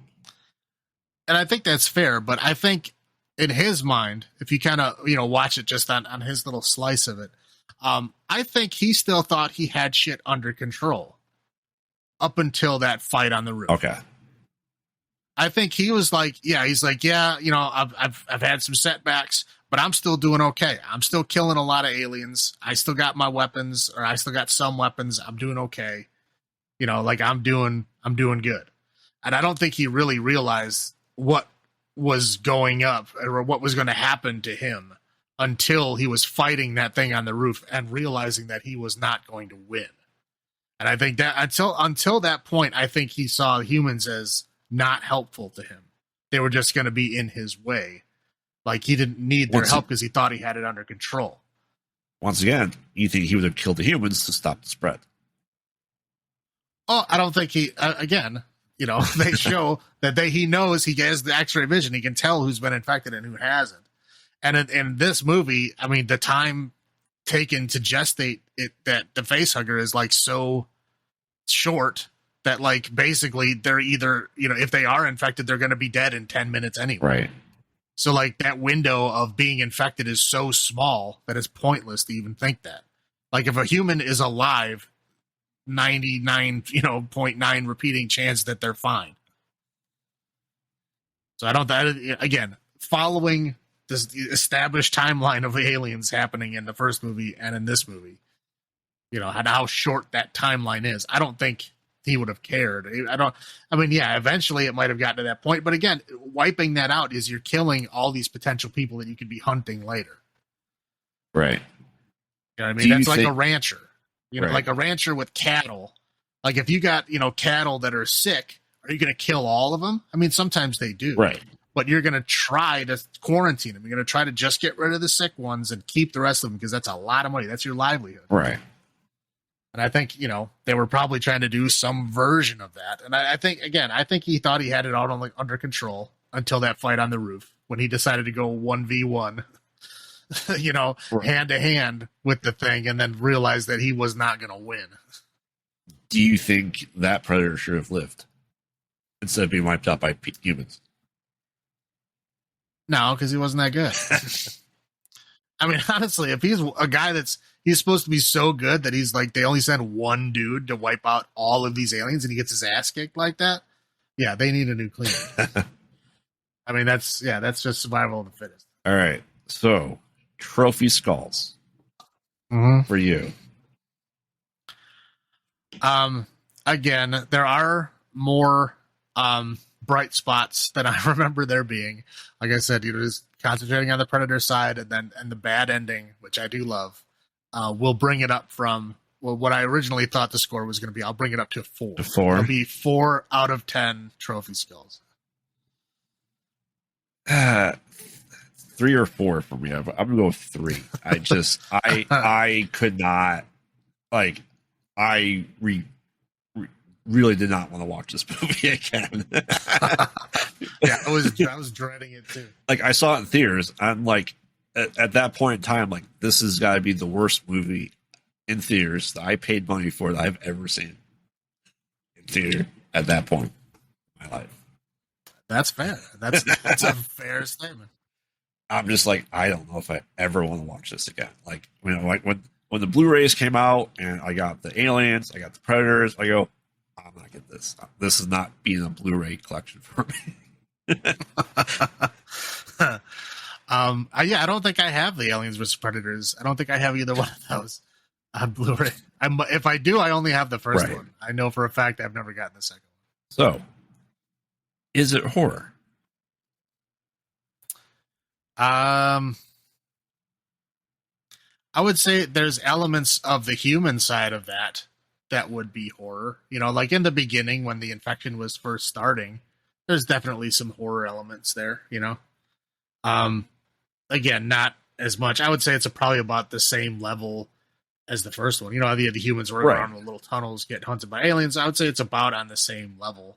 So, again, sci-fi, it's going to be the sci-fi action horror. I'd say it's more action than sci-fi than horror. If I'm looking at this from, like I said, compared to the standard of the crazies, if I took this as a zombie outbreak or outbreak movie, it's pure horror. Because if you treat the aliens as that infection, as a disease, and people not knowing who's infected right away, and you're bringing people with you who might spawn one of these creatures that can kill you, to me, that's pure horror. That's a big storyline in a lot of horror movies. And that's fair. And you know what? I think if they would have kept the original timeline from the Aliens movies where, the gestation could take days. Yeah. That's a very fair statement because, you don't know. Are these people infected? Are they not? Right. We don't have a way to, we'd have to put them in a medical thing and give them an MRI to see. But again, since they shortened the time so much, it's like if you let them stand there for 15 minutes and they don't die, they're not infected. Right. I mean, if they span it out properly, it could have been just a disease movie. It could have been a plague type movie. And the ending is one. Yeah, that's fair. Like I said, I think it would have been much better if they kept the original timeline and then slowed it down a little bit. Right. Like it was like as soon as the wheels touched the road, it was like going 100 miles an hour the whole time. But again, they didn't want to stop that momentum. That's why it's like, oh, let's shorten the gestation time. Let's shorten the maturation time of these aliens. Just 15 minutes each. So like time of implantation to a full grown alien is like what? I mean, there's instances in the movie where it's instantaneous. Right. It's like immediate. Right. But I would say like probably 5 minutes? 5-10 minutes, absolutely. Like they get the face hugger, they wake up, they die. Right. Yeah, it's like it's ridiculous. If they would have kept the original timeline, I think it would have been a much better movie. Slow it down a little bit, give it some tension, give it some suspense. Yeah, I think it would have been much better. I definitely would think it would have been a better horror side of it. It had the groundwork for it, just executed poorly.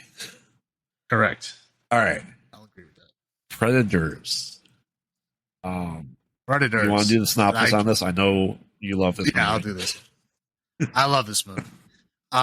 Again, I love this storyline. I love the storyline. There's a lot of movies and shows that do this, but the storyline where there's a bunch of people that they don't know each other.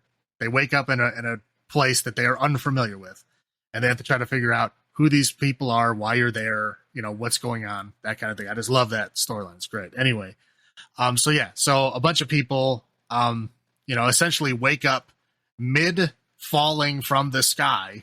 And realize that, they're falling to Earth or the ground. And, a parachute, pops up and they land. Now, they are fully armed. They're still wearing armor. They have bullets. They have guns. Everything is there. And it ends up being 8 of them. I think there's 8 total, right? Yeah. There's supposed to be more, but some of them died falling. There's the one guy. Yeah, there's a couple of them that died, so there's probably supposed to be, at least 10. But anyway, there ends up being, 8 of them that survive, and you got all the different kinds of people. You got the typical American mercenary guy. You got the, Israeli Defense Forces sniper lady. You have the Russian, the Chechen Russian counterinsurgency guy with a minigun. Yep. You got the cartel assassin. This is Danny Trejo. Yep. You have the convict, Walter Goggins. Serial killer. Yeah, you have Topher Grace, the serial killer. You have the Yakuza dude, the Japanese Yakuza dude. Then you have Mahershala Ali as the African, death squad guy. Right. I think that's 8, right? Yeah. Yeah, that's 8. So that's all of them. So, I mean, it's a fantastic cast. I mean, again, you got, Mahershala Ali before he was anybody. Was playing a stereotypical African accented guy, which I think is funny for him because he's a fantastic actor and he's very held back by this role, but still funny to see him in such a small role. But yeah, everybody else is huge. I mean, Adrian Brody. Alice Braga has been in a lot of stuff. Walter Goggins has been in a ton of stuff. I mean, I think he's bigger now than he was at that time. Yeah. But yeah, he's a character. I mean, Danny Trejo. Everybody knows who Danny Trejo is. Topher Grace. I mean, everybody knows who good old Larry Fishburne.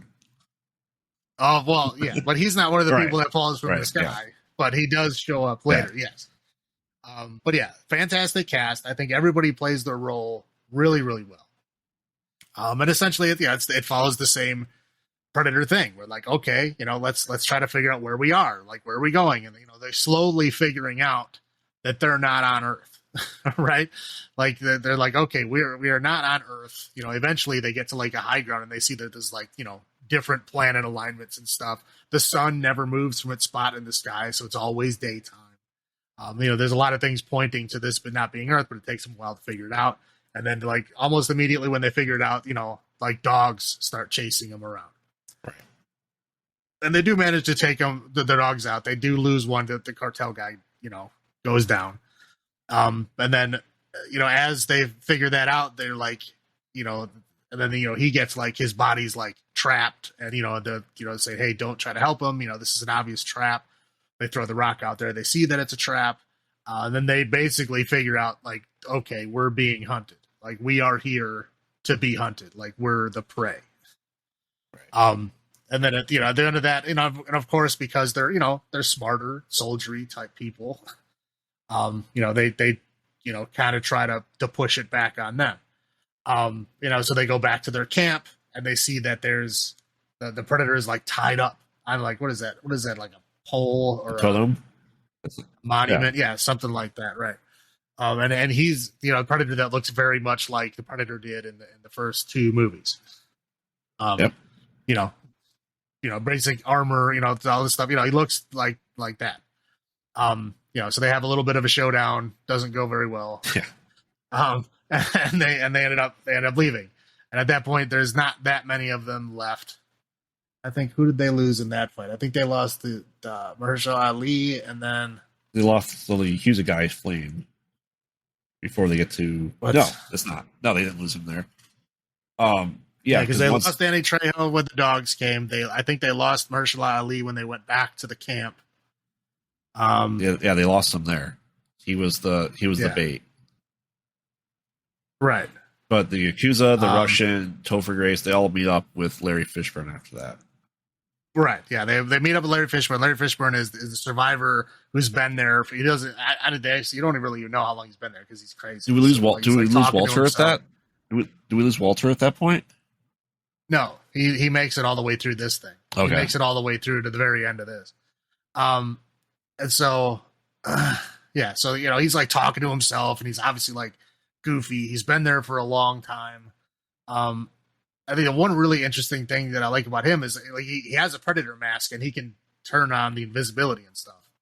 And he has like guns and shit. So obviously he's been there for a long time. Looks like he's scavenged a bunch of shit. But if you look at the predator mask, what is holding it on his head is an old samurai helmet. I did not see that. And then, yeah, that's an old samurai helmet that it's holding. I mean, it's the predator mask in the front, but what's holding it on his head is the rest of that is an old samurai helmet. And then obviously the Yakuza guy finds the katana that's in there. Right. And he says it's really old, which means that they've been bringing people to this game preserve for what? I mean, if you go at the end of the samurai era, you're talking, mid 1800s. Yeah. So at the very least, they've been bringing people to this planet to hunt them since the mid 1800s. Probably longer than that, but they still had samurai up until about that point in time. They're there. Larry Fishburne betrays them, tries to steal all their shit, and he ends up screwing himself and gets killed. And they're trying to get out of this place because it's like a big, like a big drill machine or something that they're hiding in? Something like that. Something like that, yeah. But anyway, they're trying to get out of this big machine. Topher Grace gets separated from him, and, it's like running around screaming like an idiot. And so the Russian guy goes back to help him. Topher Grace ends up getting out. Russian guy ends up dying, protecting him. When they get out, the one predator attacks them, and that's when Walter Goggins jumps on his back and starts shanking him. Oh, yep. And then he dies very shortly after that.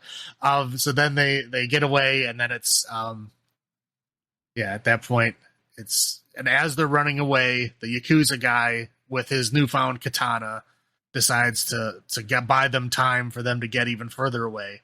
So he stops and has like a 1-on-1 sword fight with one of the predators, which was pretty cool. I like that part. Yeah, he wins. So they end up killing it. I mean, yes. Yeah. Well, it's a he kills victory, the predator. But yes, yeah. Right. Yeah, they kill each other, but at least he took a predator out. So at that point, by the time they come back around, because then they go back to the camp, because they come up with the idea that basically they're going to cut down that other predator and get him to fly their ship out of it, right? Because Larry Fishburne gives them the idea that, they have a ship. How else do you think they're getting here? So they're trying to get away. So at that point it's Adrian Brody, Isabel, the sniper, Topher Grace, and is that it? Okay, I think everybody else has died up until that point. Anyway, yeah. So they get there. Yeah, like Adrian Brody cuts the guy down. That guy turns on the ship or whatever, and sends it to leave. And Adrian Brody runs away to the ship, and then the other Predator, who's the only one left. There was 3 of them, and now there's only one of those left, and so the classic Predator fights that guy. And they're duking it out, and eventually the classic Predator leaves, and then the other guy looks up, sees the ship leaving, and then just blows it up, just like remote control blows it up. So at that point, Alice Braga, Topher Grace, they fall into like a pit, right? It's like a pit trap thing. And they're stuck in there, and then that's when, right? And then that's where, because up until this point, everybody was like, well, Topher Grace is just this nerdy doctor, right? Like everybody else is like a trained killer, right? A trained soldier. Like he's the oddball. Why is he here? And you find out that he was a serial killer. And he stabs her with this poison stuff that paralyzes her. She can't talk, she can't move, nothing. And he's like, giving this kind of villain monologue. And then Adrian Brody comes back. Yeah. Preparing her to make her a trophy kill for him. Right. Yeah. He's now trying to be the Predator. So he's gonna, kill her as his trophy, whatever. So Adrian Brody comes back. They thought he was dead, but he comes back, and then Topher Grace is shocked. Alice Braga is obviously trying to communicate with her eyes what is happening, but she can't talk. So he pulls them out. And she's kind of paralyzed, and then of course Topher Grace tries to come at Adrian Brody from behind, and Adrian Brody deflects it easily, kills him. And then he goes Arnold, he puts on the mud, right?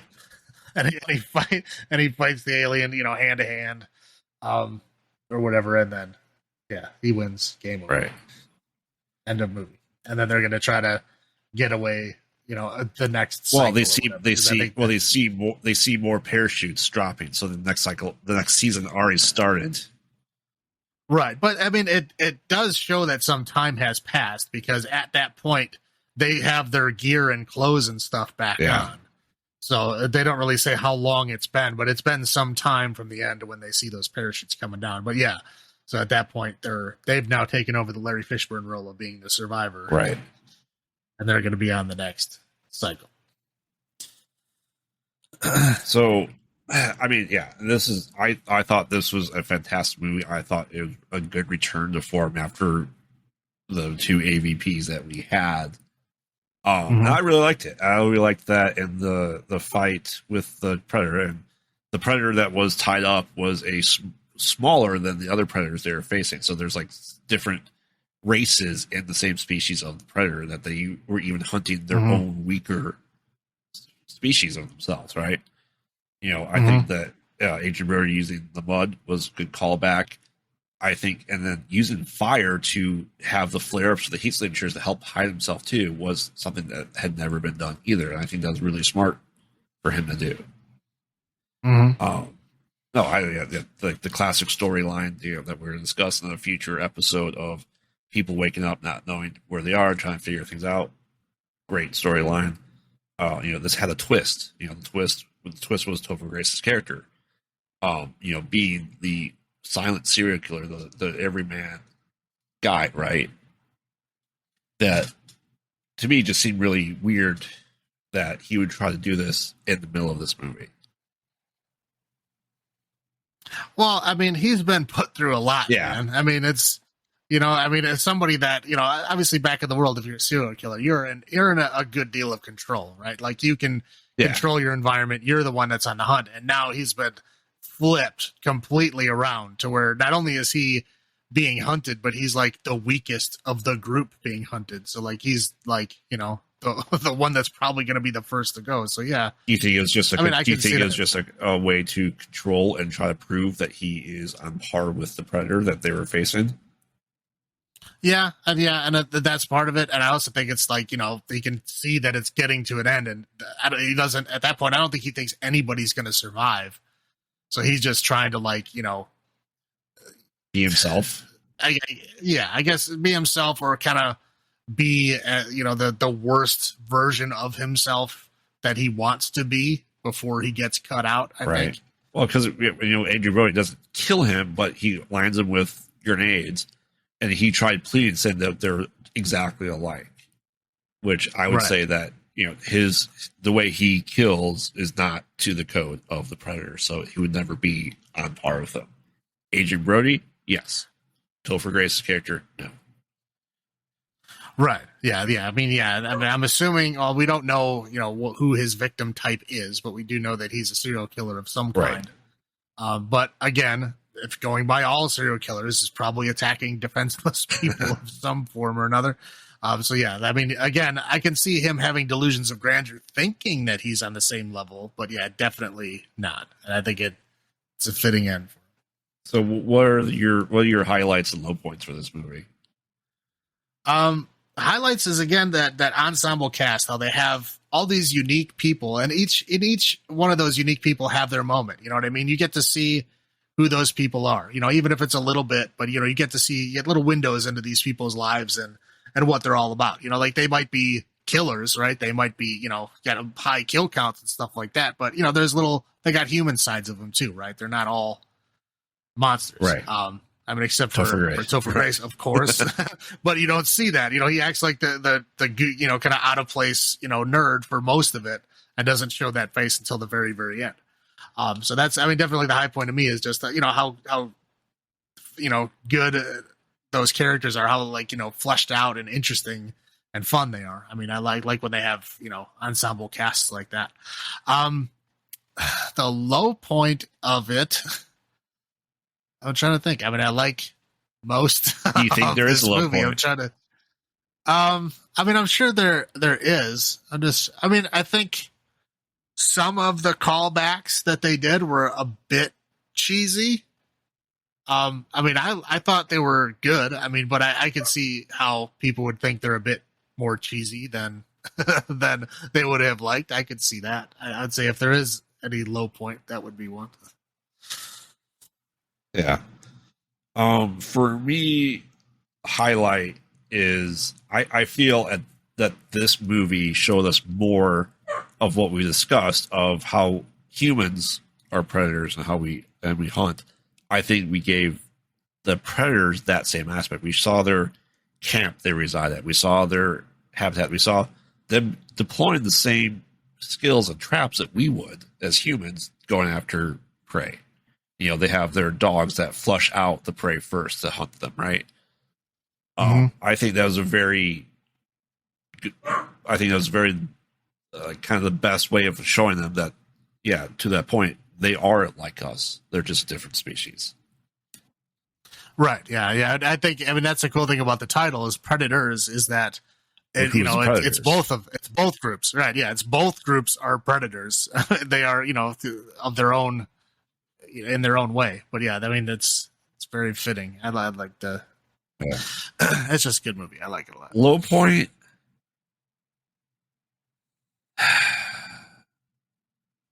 I'm not sure. I mean, everyone kind of went out there. I would say Danny Trejo, not that himself, but the way his character went out, because he was really the first one.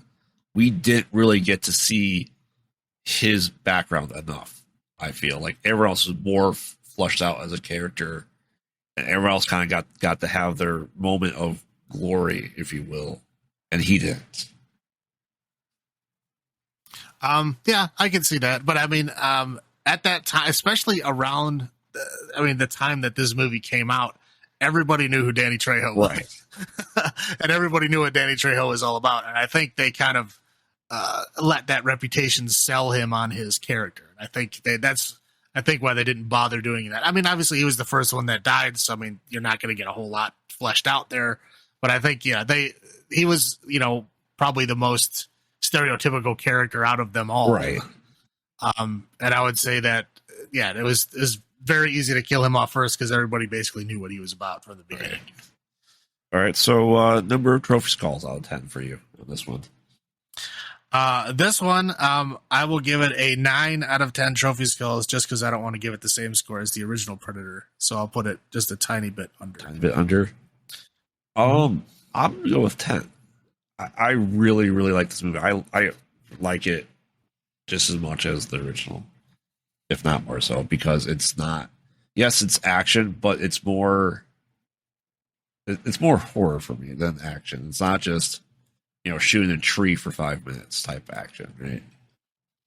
Yeah, no, I definitely, I would agree with you. This one is definitely, I would say, probably the most horror out of all of them.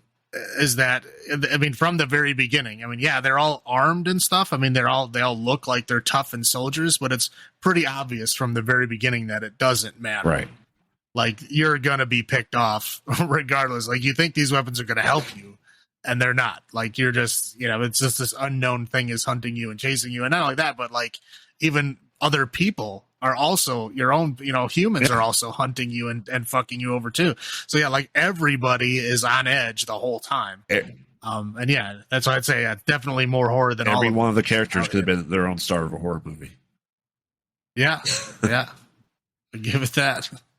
All right. So that kind of answers whether it's horror or not. It's definitely really good. So yeah, I mean, it's got, I mean, the sci-fi and the action elements, but I would say in this version, out of the three, I would say horror is probably number one, just because of they're being hunted the entire time. Right. All right. So next we come to The Predator. Right. So brief synopsis. So this movie is, I have got the guy's name, the actor's name. Shane Black. No, Shane Black wrote this, but the main guy in this, who's in the Sandman. He's Drithian. Yeah, he was the right. So he's in Mexico, South America, Central America area, and he's a elite sniper, is on a mission, kills a guy, but then there's also a predator there who kills his buddy, and he is able to kills this predator, right?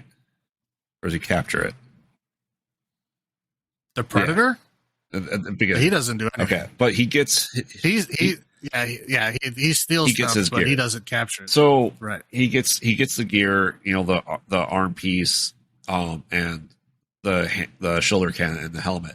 Ships it to he swallows the invisibility ball. And he ships the rest to his son with his estranged wife. He gets picked up, gets brought in, and is being questioned by the government and the agency. Can't think of the actor's name right now. That's in This Is Us. Oh, I don't think I know his name. Yeah, I know him from Supernatural, but he's interrogating him, and he gets put into essentially like a support group, psychiatric group on a bus. They capture the predator. We have Ace Busey, Gary Busey's son, kind of looking at the predator. They bring in scientists to go over the alien and see it does look familiar. They have lots of big hints to the past events, especially the first predator that this happens to. Olivia Munn's character. The predator escapes, and so they're trying to hunt it and figure out what's going on. Then the bigger predator comes down, or is that the predator that escapes, that has human DNA in it, and it's like the ultimate version of the predator, right? Well, the one that they captured, the one that he stole the mask and stuff, that's the one with the human DNA. Okay. The other one, the big one, they never test because he never gets captured. Right. So he's the one that's ultimate, right? That they're figuring out that they're taking the species that they hunt and extracting their DNA and injecting themselves with it to become the ultimate predator, I would say, right? Something like that. And so you have the ragtag group of screw ups that nobody wants. They're dishonorably discharged from the military that are still part of it, though. And they start getting picked off.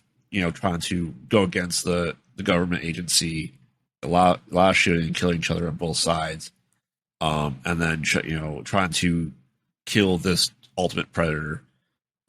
We see a different type of predator dogs in this one. And go with dreadlocks. With dreadlocks, yes, this time that almost have like human-ish faces more so than the last one, though, like spikes everywhere from the predators. series. And the Predator is trying to get his stuff back from the kid, so therefore, we get a kid injected into the story. We have a scientist that's able to do lots and lots of things, like also know how to shoot guns, run as fast as a Predator. And the twist ending is the first Predator that they had was trying to give humanity a tool to protect themselves against predators. Can you think of anything else to add to that synopsis, or is that pretty? Well, I'll add in that the reason that he was coming to give them a tool to fight against predators is because the predators had apparently found out that they were destroying the planet, from like whatever climate change and stuff like that, so that the planet wasn't going to be livable for much longer. So they were going to come and start harvesting people en masse because they knew that the planet was going to die soon. So that's why they came to give them the thing now instead of the thousands of years they've been hunting them in the past, is that apparently they were going to come and like, I guess more or less like exterminate humans, trying to pull all the DNA that they possibly could, because they know that humans were an endangered species and would be out the door. Or destroying ourselves. Correct. Right. So a big, social commentary built into that movie. Correct. I did not see this in theaters, and I really did not watch this until the rewatch for this podcast. Did you see this in theaters by chance? I did. You did. All right, so I was very, very excited for this movie when it first came out because, again, Shane Black, who directed this movie and wrote it, or I should say co-wrote it, but he was heavily involved in the Predator franchise in the very beginning. Like he was the script doctor, he was an actor, and he was like, the director's, watchman. And the first one, like he knew what the Predator franchise was supposed to be all about. Like he was involved in the second one as well. So I was very excited that it was going to be, good. Because, obviously Predators was the last one to come out, and that one was fantastic. And now, like, Shane Black is coming in, and I saw these, all the names attached to this movie. I was like, oh, I was very excited. Thomas Jane is in it, like Alfie Allen's in it. Keegan Michael Key is in it. There's a lot of K. Brown. Yeah. Olivia Munn. I liked Olivia Munn a lot at the time. Yvonne Stratsky's in it. I liked her a lot. Yeah, and the main guy Quinn is Boyd Holbrook. Okay. I've seen him around. I don't think I ever knew his name. Yeah, because he was in Logan as the main villain in that. Yeah, he was. Yeah, he was. Yes, he was. Donald Pierce, right? Yeah. Yeah. Yeah. Good call. So I was very, very excited. So yeah, I went and saw it. And I think it's just a lot of wasted potential. I say this a lot, and I feel very strongly in this, is that some filmmakers, as they get families and mature and move on, they try to build a lot of that into their movies. I think very unnecessarily. I think the whole child storyline is very out of place. Right. I don't understand what they're doing there. There's the whole weird kind of subtext that because the kid has autism. Right. And that the whole autism is the next stage of evolution, and somehow this big giant predator wants that kid's genes because he's the next stage in human evolution. Right. It's bizarre. I don't understand that whole subplot. I don't know why it's there. It needs to just go away. Well, at the end of the movie, they had the kid able to decipher their code, their language, and figure out how to get the predator killer suit out and figure out what it was, right? And they had this now we have the suit, we're going to be able to become the predators and go hunt them, right? Yeah, and to be fair, that suit looked really cool. Right. That was an awesome looking suit, and I I would like to see the more of that suit, but again, it's just again, obviously, I have no problem with people with autism or even people with autism in stories. I just think it's unfair to them that a lot of Hollywood people or even a lot of media in general, it's like, oh, this person has autism, like, oh, they're really good at math. Like they always put these like goofy skills that they're able to like decode, decryption on hardware files, and they can decode languages in a second. Oh, you can count toothpicks on the floor in a second. Like, that's not autism. Like, autism, I mean, sure, there's a tiny little sub percentage of people that are able to do that, but a lot of times in media and movies they try to force like all people with autism to like have these weird super abilities. Like, yeah, they're out of place and awkward. Like the kid can't stand loud noises, which is very common, and stuff like that. Right. I mean, stuff like that is common, right? But they push this thing like it's it's Rain Man. Like, yeah, Rain Man is very, very difficult to deal with. He's got a very set routine. You can't do certain things around him, and you can't force him into certain situations. But like, oh, he's really good at math, and he can cheat at gambling, so it's all okay. Right. Like he's got a fancy skill, and it's unfair that they do that in a lot of things. And again, that's why I don't like this storyline, because it's like, it's not fair to the kid. It's not fair to people with autism that, everybody assumes that in Hollywood they have magic powers because they have autism. Right. And, I know kids and movies and stuff like that, just being a kid and adding that to the movie, I don't think it added anything to it. It didn't. I have a family, and I don't want to see necessarily that in a movie. That's just, you know what I mean? Like, I don't like that it was in that plot. It's just a kid. Yeah, right. I agree, and it's again, aside from that weird notion that, they're harvesting people, to make sure that they can inject themselves with DNA for their own next evolution. Oh, and then autism is the next, human evolution. So therefore they'd want this kid with autism. Right. Which is, it's bizarre. Again, how would the Predator have any idea that kid had autism? Right. How would the Predator have any idea that kid was able to decode stuff? But like, I feel like that was Quinn's main story, was he was a dad. Like, that was his character development. Right. Yeah. Like, yeah, he definitely didn't get better as a person. No, he didn't like the group he was with. He made fun of them for being outcasts and having problems with a lot of them. I just don't feel like he's a very likable guy. I don't know if I got that vibe from him. I thought that, again, in that group, I thought they had really cool chemistry.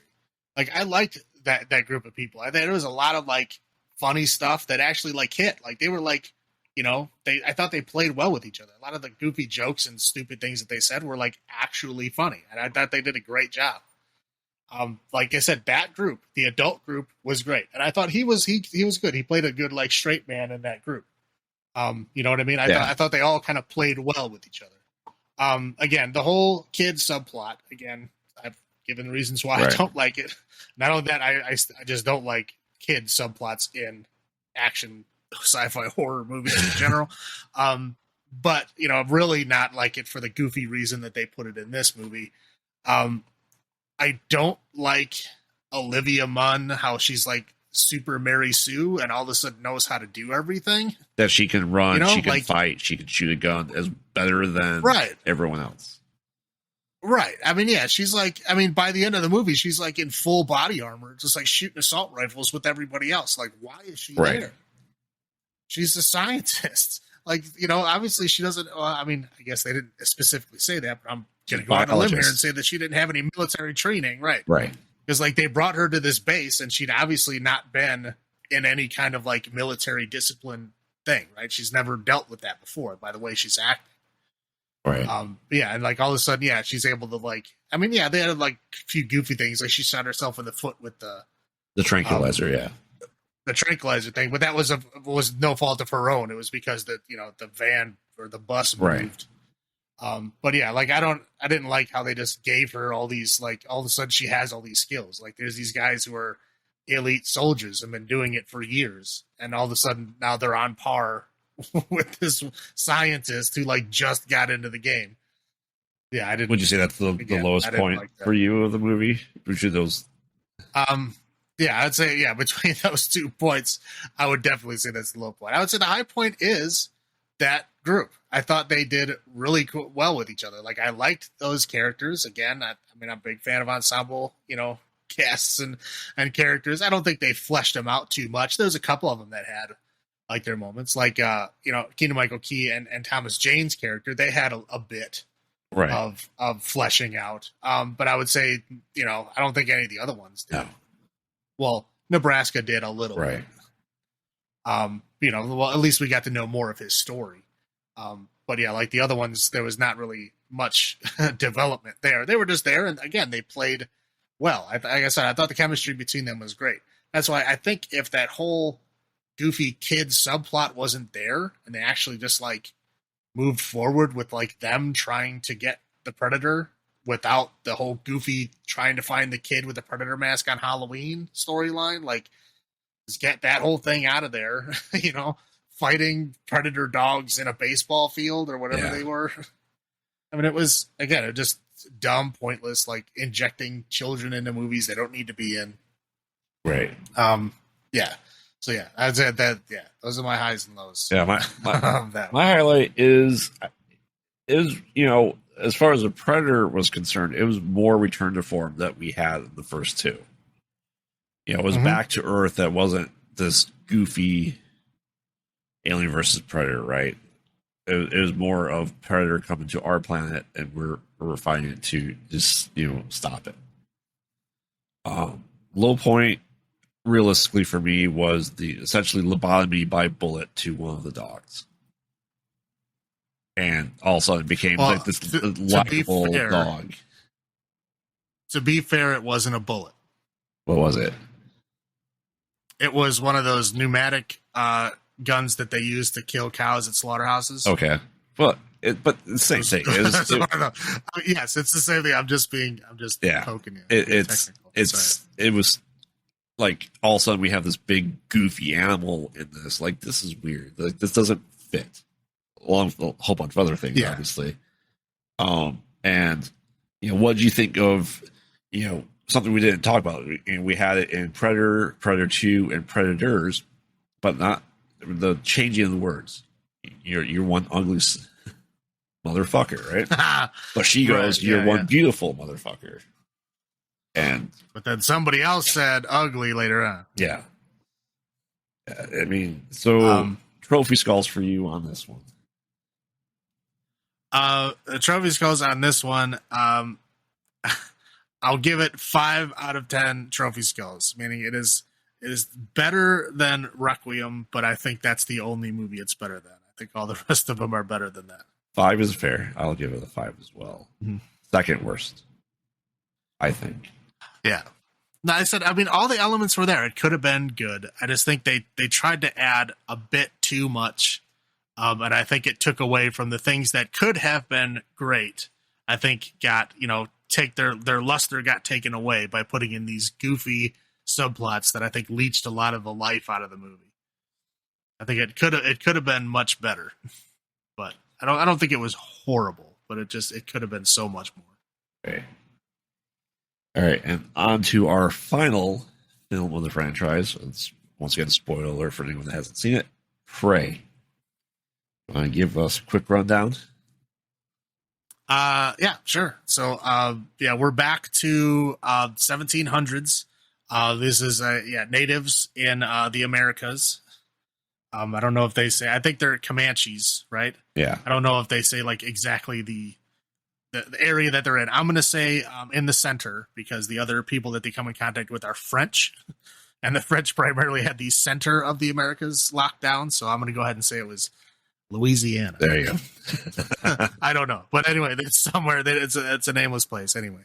There's these native people. There's this girl who is kind of trying to get outside of her role. I mean, the traditional native role for women is to like be the medicine people or be caretakers, that kind of thing. Right. Stuff like that. So she doesn't want to be that. She wants to be the hunter. Right. So she goes out and, she shows skill. She's got the skill for it. They just, nobody wants to let her do it. So she's going to go out and prove herself. So in order to prove herself in their tribe, you have to go and fight and kill something that is dangerous to humans. Right. So they don't specifically name it. It just has to be something that's dangerous to you, like a bear, like a lion, whatever stuff, something like that. So she's like, going out to try to find that stuff. So they hear that there's this lion that's like attacking people, that attacked other members of their tribe. So, they send out a group to go find them, and she sneaks off and joins them. They try to send her back, but no, she's like, no, I'm going to stay here. I want to do this. And they're like, okay, fine. So, as they're tracking this lion, a couple people get injured. They have to go back. It basically ends up just being her and her brother. Her brother is like, the best hunter in the tribe, I would say, or at least the best hunter that we see. Right. Yeah. So it's like, her and him are basically, hunting this cat. Looks like a mountain lion, a cougar or something. And she ends up wounding it pretty badly, but she does fail, falls out of a tree, knocks herself out, and doesn't end up killing the cat, but her brother does. So, they go back to the camp. The brother is all like rewarded, and he's made like the war chief, not the chieftain of the tribe, but the war chief of the tribe, and he gets like his special stick and all that. Right. And she gets nothing, which is very unfair, because I guess she injured that thing pretty bad, and he does admit later on in the movie that I would not have been able to beat it if he didn't hurt it first. Right. To be fair, but anyway, so again, she's like put low. She wants to make a name for herself, and because she got hurt and had to be dragged back and all that, like they're like, hey, you're not a hunter, stop it, just go and go back to your place where you belong and do that. So she's like, no, I'm not doing that. So again, she leaves on her own to go out and try to make a name for herself, to find something else to hunt, to make her own, I guess, hunter, hierarchy stance in the tribe, whatever that is. So she's out there, and she finds the bear, right? Yep. Yeah. So she's trying to fight this bear, and this bear is, this big, huge, giant bear, and she's trying to hunt it and not doing a fantastic job, but doing an okay job. She's using her dog to like distract it and, hurt it a little bit, but it's like obviously going to hurt her badly. So she like hides in like a beaver dam, I think. Yes. It's a bunch of sticks or something in a river. I think it's a beaver dam. Anyway, so she's in there and she's hiding. The bear is probably going to kill her. And then, of course, the predator comes out and like just destroys this bear. Obviously she sees that this is another, predator alien that's even more dangerous than the bear is. So now she's like, thinking that she's going to try to hunt this thing, right? This is going to be the thing that makes her, the best hunter in her tribe. But as she goes and hunts it, she gets captured by a bunch of French people. Right. There's one that I swear was Ryan Reynolds. Like, I swear he looked, because the one French guy looked back and I'm like, that's Ryan Reynolds. It looks identical to him, but it's not him. I literally had to pause the movie and look it up. I was like, is he a cameo in this movie? But no, it's not him. It just looks just like him. It looks like an old timey French Ryan Reynolds. Anyway, so there's a bunch of these French people. They capture her. They put her in a cage. And she sees her brother. Her brother is there also in a cage. And they're, messing with her. There's one guy that kind of sort of speaks her language. The rest of them are French. They don't speak anything. They don't speak her language, so they can't understand each other. But the one guy's trying to say, like, hey, we know what's out there. You need to help us, because apparently they're all out there trying to hunt this thing too. Right. Yeah. So, Predator like attacks the. Oh no, they bait it out first With them. Yeah. Right. Yeah. So they tie them to a pole. They use them as bait, and they like trap this big area around the pole, and they're all like hiding with their muskets, like waiting for this thing to come out. And it does come out, and it kills like almost everybody. But yeah, this predator is more, what do they call him? The feral. So he's like bare chested, like he's got a mask on, but it looks like a skull. It looks like it's made out of bone, Right.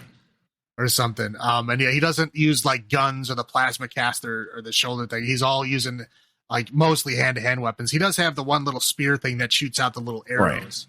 Right. So it's not like he's using purely hand to hand weapons. And he's got those little things that chop people's legs off. I don't know what.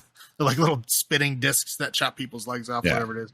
So he does have some, like projectile weapons, but he's not using the traditional guns, the shoulder mounted guns that we see. So this, he's supposed to be more feral. He's supposed to be more, hand to hand, old school kind of predator. So he basically kills the shit out of everybody. They manage to escape and leave, probably because they're unarmed and the predator ignores them. And so they get back to the camp. Of course, mostly everybody is dead, but she manages to get her brother out. Her brother then starts, the predator, eventually as he's making his way and eliminating everybody, gets to their camp. He kills everybody that's left in the camp. And then her brother fights the predator to get her the time to get away. Right. And again, in that scene is where he like cuts across his chest. Yep. And that's supposed to be the scene, like where I was saying how Billy had that callback to his past life. Yeah. He supposedly that was one of his past lives, was that character. That's why he does that. That's why, like, when he's staring at the predator in the trees, that's why he's like in the trance like that, because apparently he was reliving his past life. Interesting. That's what they said. That's apparently canon. I don't know. I don't remember. I read the article, but I didn't get like whose name it was. But okay, whatever. That's what they say. Anyway, that's minor thing. So she, so the brother sacrifices himself. I'm trying to think exactly how it. Well, regardless, showdown with her and the predator, and she wins. Right. And then she goes back to her tribe with the predator's head, showing that, she has now beaten something that's even, more powerful than what her brother did, because this thing killed her brother and then she killed this thing. So now, she deserves to be the war chief, and she finally, succeeded in her goal of, proving everybody wrong that she has a place as a hunter and a warrior protector. Right. And at some point in there, I should mention that she got the hand musket. What do you call that? The pistol. That's the Raphael Andolini 1715, the gun that ends up in Danny Glover's hands at the end of Predator 2. She does get her hands on that gun. One of the French dudes had it. Who the French dude was apparently got it from some pirate. Like Raphael Andolini was supposed to be a pirate. Okay. So that's the connection. Right. This movie was, I think, pretty good. There were talks, but they're going to release it all in the native language, right? Of the natives. Yeah, no, it's not like that now. You have to just select the option. Like it's one of the audio options. You can listen. You watch it in Comanche if you want. Yeah. I like that the Predator was not as advanced as we saw, 280 years or 270 years later, right? I think it was a good, thing. And you said that it became the war chief. I took it as their coming of age thing, that they had to hunt, that to prove that they're able to be a hunter, they had to hunt something that could hunt them, which is the same thing that the Predators did. Well, I think to be the hunter, they had to, hunt something, bring it back, to show that they can provide. But in order to be like, the big time war chief, like the warrior of legend kind of thing or whatever, they have to kill something that can kill them or that's dangerous to them. Because when the brother came back, they gave him like that special stick and they gave him the special hat. Right. And all that stuff. And they called him war chief. Okay. Like they mentioned that he's now the war chief. Okay, I just didn't know if anyone was able to do it at any time. I don't know. Yeah, I don't know. They didn't give the details of like what it entails. It just, like I said, he came back with, after killing the cat, and they named him the war chief. So I don't know what's involved with that, but I would assume that means he's like the best warrior that they have, kind of thing. that would lead the hunt, or a tribal war. Yeah. Right, something like that. So what would you say your highlights and low points of this are? I mean, there's a lot of good stuff that I feel in this movie. Yeah, no, definitely. I mean, high points. I mean, I liked the like the fighting, the battle scenes in this one, like that, like long extended scene with, killing all the French people, all the way back from, when they had them tied to the pole all the way back into their camp. He like basically like exterminated like everybody. Right. That was very cool. It was very well done. I liked the way they did the weapons and the fighting and the effects and everything. It was good. It was a long kind of drawn out scene, but I thought it was done very, very well. Low points. I don't know if there was a lot of low points. The only thing I noticed is there was a lot of people getting knocked out. She got knocked out at least like twice. I know. It was a lot of like fade to black, like get hit in the head, fade to black knockout scenes, and then load the next scene. Like there was a bunch of those. That was the only thing I noticed. I don't think it's bad. It doesn't really take away from it, but I did notice it. So if there's a low point, I would say that's it. But I mean, it's mostly highs. Yeah, I mean, I completely agree with you about the highlights. Is the fight scene? I think it was a great callback. I like that. He was able to. His helmet was the skull, and yeah, just more hand-to-hand combat. I feel like he was obviously Predators are more advanced to us, but it's almost like I don't know if they just stepped back because they just lowered what weapons they take with us because we weren't as advanced as a fighting society at that point in time. I mean, do you think that was most likely the case that they might have had these weapons forever, obviously? And then they just kind of, brought down their level of technology to meet, what humans were capable of doing with fighting at that point in time in history.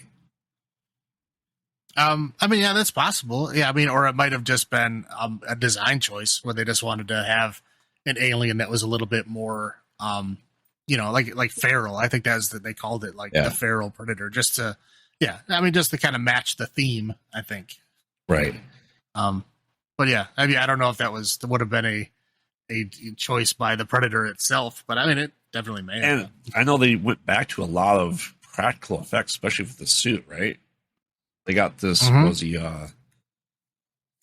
soccer player that's got to play him? Just a giant dude.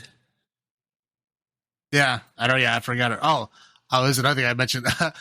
This Kevin Peter Hall. I'm sorry, is the guy who played the Predator in the first one. He played the Predator in the second one too. Okay. Even though it was a different Predator, it was still the same guy in the suit. And he died very shortly after Predator 2, which is why he never did another one. So, is this horror? I mean, yeah. I mean, it's basically we're back to like the original Predator. I would say in that balance, right, of between action and horror. It's the same kind of thing. I would say this one maybe ekes out a little bit more action than the first Predator does, simply because there's not that element of getting hunted one by one. I mean, there kind of is, like he's killing the French people kind of one by one, but we don't like get to experience that mostly because we're mostly, centered around her character and her brother. Right. So I think it's a little bit more action than that one, simply because we don't have that, like, getting picked off kind of thing. But I mean, the element of it is definitely there. But I would say it's more of like a, like an action, like a coming of age. Yeah, I mean, I don't think it was as gruesome and gory as the other ones, especially the first Predator. No, there was a lot. Predator 2. There was a lot of cut off legs, right? But that was about it. Like I know the Predator skinned animals. I don't recall the Predator skinning any people. No, but I don't think he really had the time to. Right, but but we did see him progress. Like he was hunting bigger and bigger animals as we were seeing him in it. Right. Like he started off like a snake, and then went to or started off rabbit, the snake, then like a cow, wolf, bear. Yeah. Right. So it's almost like almost like an introduction to figuring out what the predator of the Earth was. Yeah. Oh, yeah. Or just saying, which what is going to be the hardest thing for him to hunt? I think he was just kind of working his way down the list, to hunt everything to see what's going to give him that challenge that he's looking for. Now, do you if we take Alien versus Predator out of this equation, you would say this is the first time that a predator would have come to Earth? I would say with Aliens versus Predator being out of the equation, I would say it's definitely a strong possibility. Because why else would he work up his way on the animals? Right. If it wasn't for that, no, like I said, yeah. Without Aliens versus Predator in there, it is definitely a high probability that this is probably, if not the first time, heavily suggested that it's the first time that they were here. You know what I mean? Right. Because again, the earliest contact that we have that we know that predators are here, only following the Predator timeline, is 1715 because they had that gun and they handed it to him. Right. Now that doesn't necessarily mean that they were there in 1715.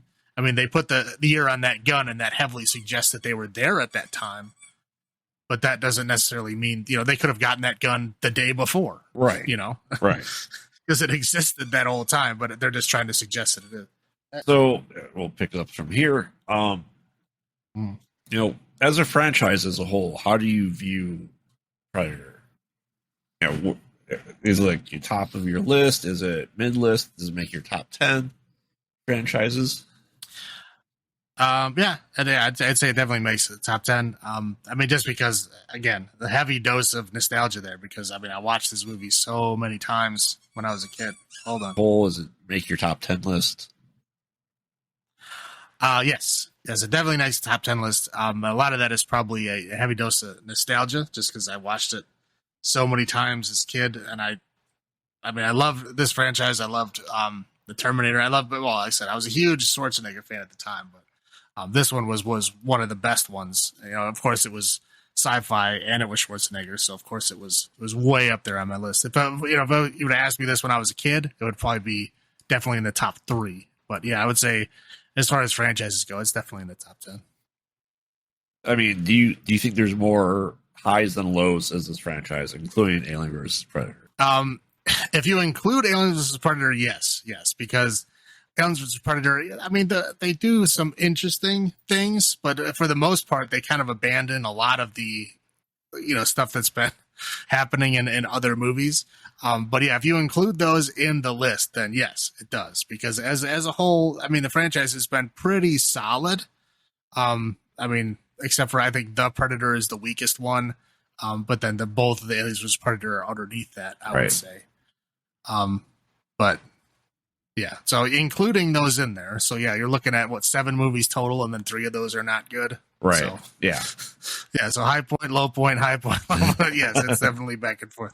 I'm in agreement. Like I said, the Predator was pretty bad. I think Requiem was the worst. Then the Predator, then Alien vs. Predator, then probably Predator 2. Top one for me is probably Predators. But where would you like to see this franchise go next? I think they're talking about a TV series coming up in the next year or two. Do we want to see more of this? The natives in the next one? Do you want to see us go back into present day? What do you think we should go from here? The rumor mill is saying that they're going to actually, the next one is going to be, Raphael Andolini himself is going to be the next one. I think he's some kind of pirate or something. I guess, 1700s is not that far off from the pirate age. So I guess they could do a pirate one. I don't know. That would be interesting. I guess he could hide in the crow's nest of ships. Right. But there's a huge outcry on social media right now to do one in feudal Japan, with samurais fighting predators. That would be awesome. I think that's just an idea that people like. It's not like there's no studios doing that or anything. Right. As far as Where I'd like to see it go, I think it can literally go anywhere. I mean, it's basically at this point, it's kind of like how Assassin's Creed is. Yeah.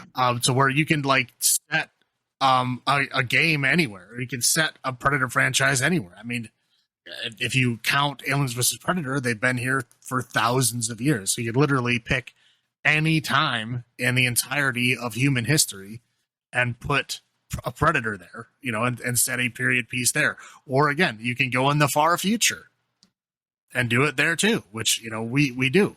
Well, I mean, at least the aliens are still around in the far future. I'm sure it's very easy for a Predator to also be there. I mean, like I said, at this point, it can go anywhere. I mean, where would I like to go? I mean, I'd like to see an Aliens versus Predator set in like the Colonial Marines area of the future. I think that would be cool. So you want to you want to see the three-way with humans being at the same level all the time with them, right? Yeah, I mean, like the games, like the Aliens vs Predator games, they're set in that future time with Colonial Marines and aliens and predators. I don't know if they're necessarily on even terms, but at least they're closer. Right. At least they're definitely up there. Like the humans have infrared vision at that time, and their helmets, their weapons are better, their armor is better. They can travel between planets and stuff. I mean, they're obviously a lot closer to the predators then. I think it would be an interesting mix there. But I also like that idea of that samurai one. I think that would be really cool too.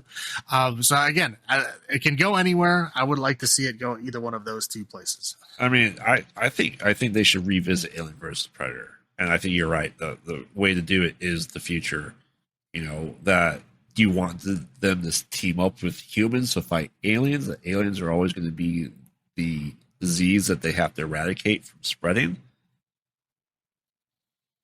Yeah, I mean, I think out of the three, aliens are always going to be the worst ones because, I mean, they are so dangerous. I mean, if left unchecked, they could easily wipe out a civilization. Right. I mean, like they, if you look at the Aliens vs Predator, they did. They wiped out their civilization on Earth. But yeah, so I mean, it's definitely possible. But yes, I would very much like to see that. So with this, this series, this franchise, and even future stuff, do you think continuity is the least bit important to this? Or like you said, you can go the Assassin's Creed way and just be any period of history, and there doesn't have to be tie-ins. Like Easter eggs, sure, but continuity-wise, does it have to be there? I mean, it doesn't have to be. It does if it's set close enough in the timeline. You know what I mean? Like, like between Predator 1 and Predator 2, it's technically 10 years, right? Because Predator 1 happened in 87, Predator 2 happens in 97. So yeah, there's not going to be a whole lot of difference there. So they had to, talk about the first one, because obviously without that first one, they wouldn't know what to do in the second one, right? So that's so close together that they have to be, they have to have that continuity there. Aliens vs Predator, obviously just out the window. I mean, they do whatever the hell they want to do. They kind of break continuity in a lot of places. Again, because they just kind of made their own rules, it seems. I don't know why they didn't follow rules at all, but they broke the rules for like both franchises. But again, I mean, most of the mainline ones did a really good job with it. Would you like to see this more stay action, horror, or sci-fi, or more in one area than the next, or do you think it needs to be balanced between those three? I think a balance between those three is good. I mean, as we've seen, like some of these are good, even if they kind of skew one way or the other way. I mean, like, Predator and Predators, right? I mean, like Predator is a little bit more actiony, it's like half action, half horror. So whereas like Predators is, there's a lot of that lot more tension, a lot more suspense to it, right? So I mean, yeah, I mean, those are definitely the three components, but I think they can move around quite a bit as long as they maintain those three. But yeah, I mean, I would personally like to see more like Predators, right? Just because I like that storyline so much. But yeah, I mean, they've all been pretty good so far. I mean, The Predator is the biggest letdown. I think that was more of just expectations, just of who was making it and who was involved in it. I thought it was going to be way better than it was. It was just disappointment. I mean, do you think a predator always has to be the villain? Or a villain? No. I mean, in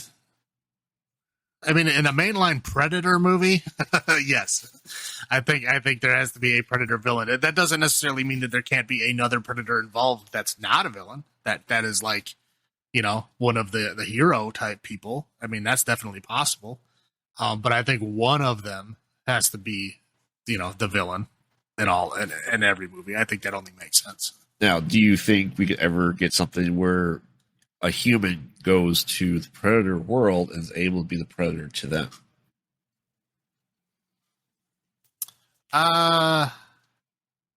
Because we're always generally we're the prey, but do you think they could ever flip it to the point where we start, if we get into the future as we colonize space, that we could flip it and see us become the predator as the species? Okay, well, here's an interesting thought. Remember, I talked earlier about how, like if we met a bunch of, crazy hillbillies in the woods, right, and then, escaped them and then went back to home and said, hey, everybody on that whole planet is crazy hillbillies with guns, because that's the only people that we experienced, right?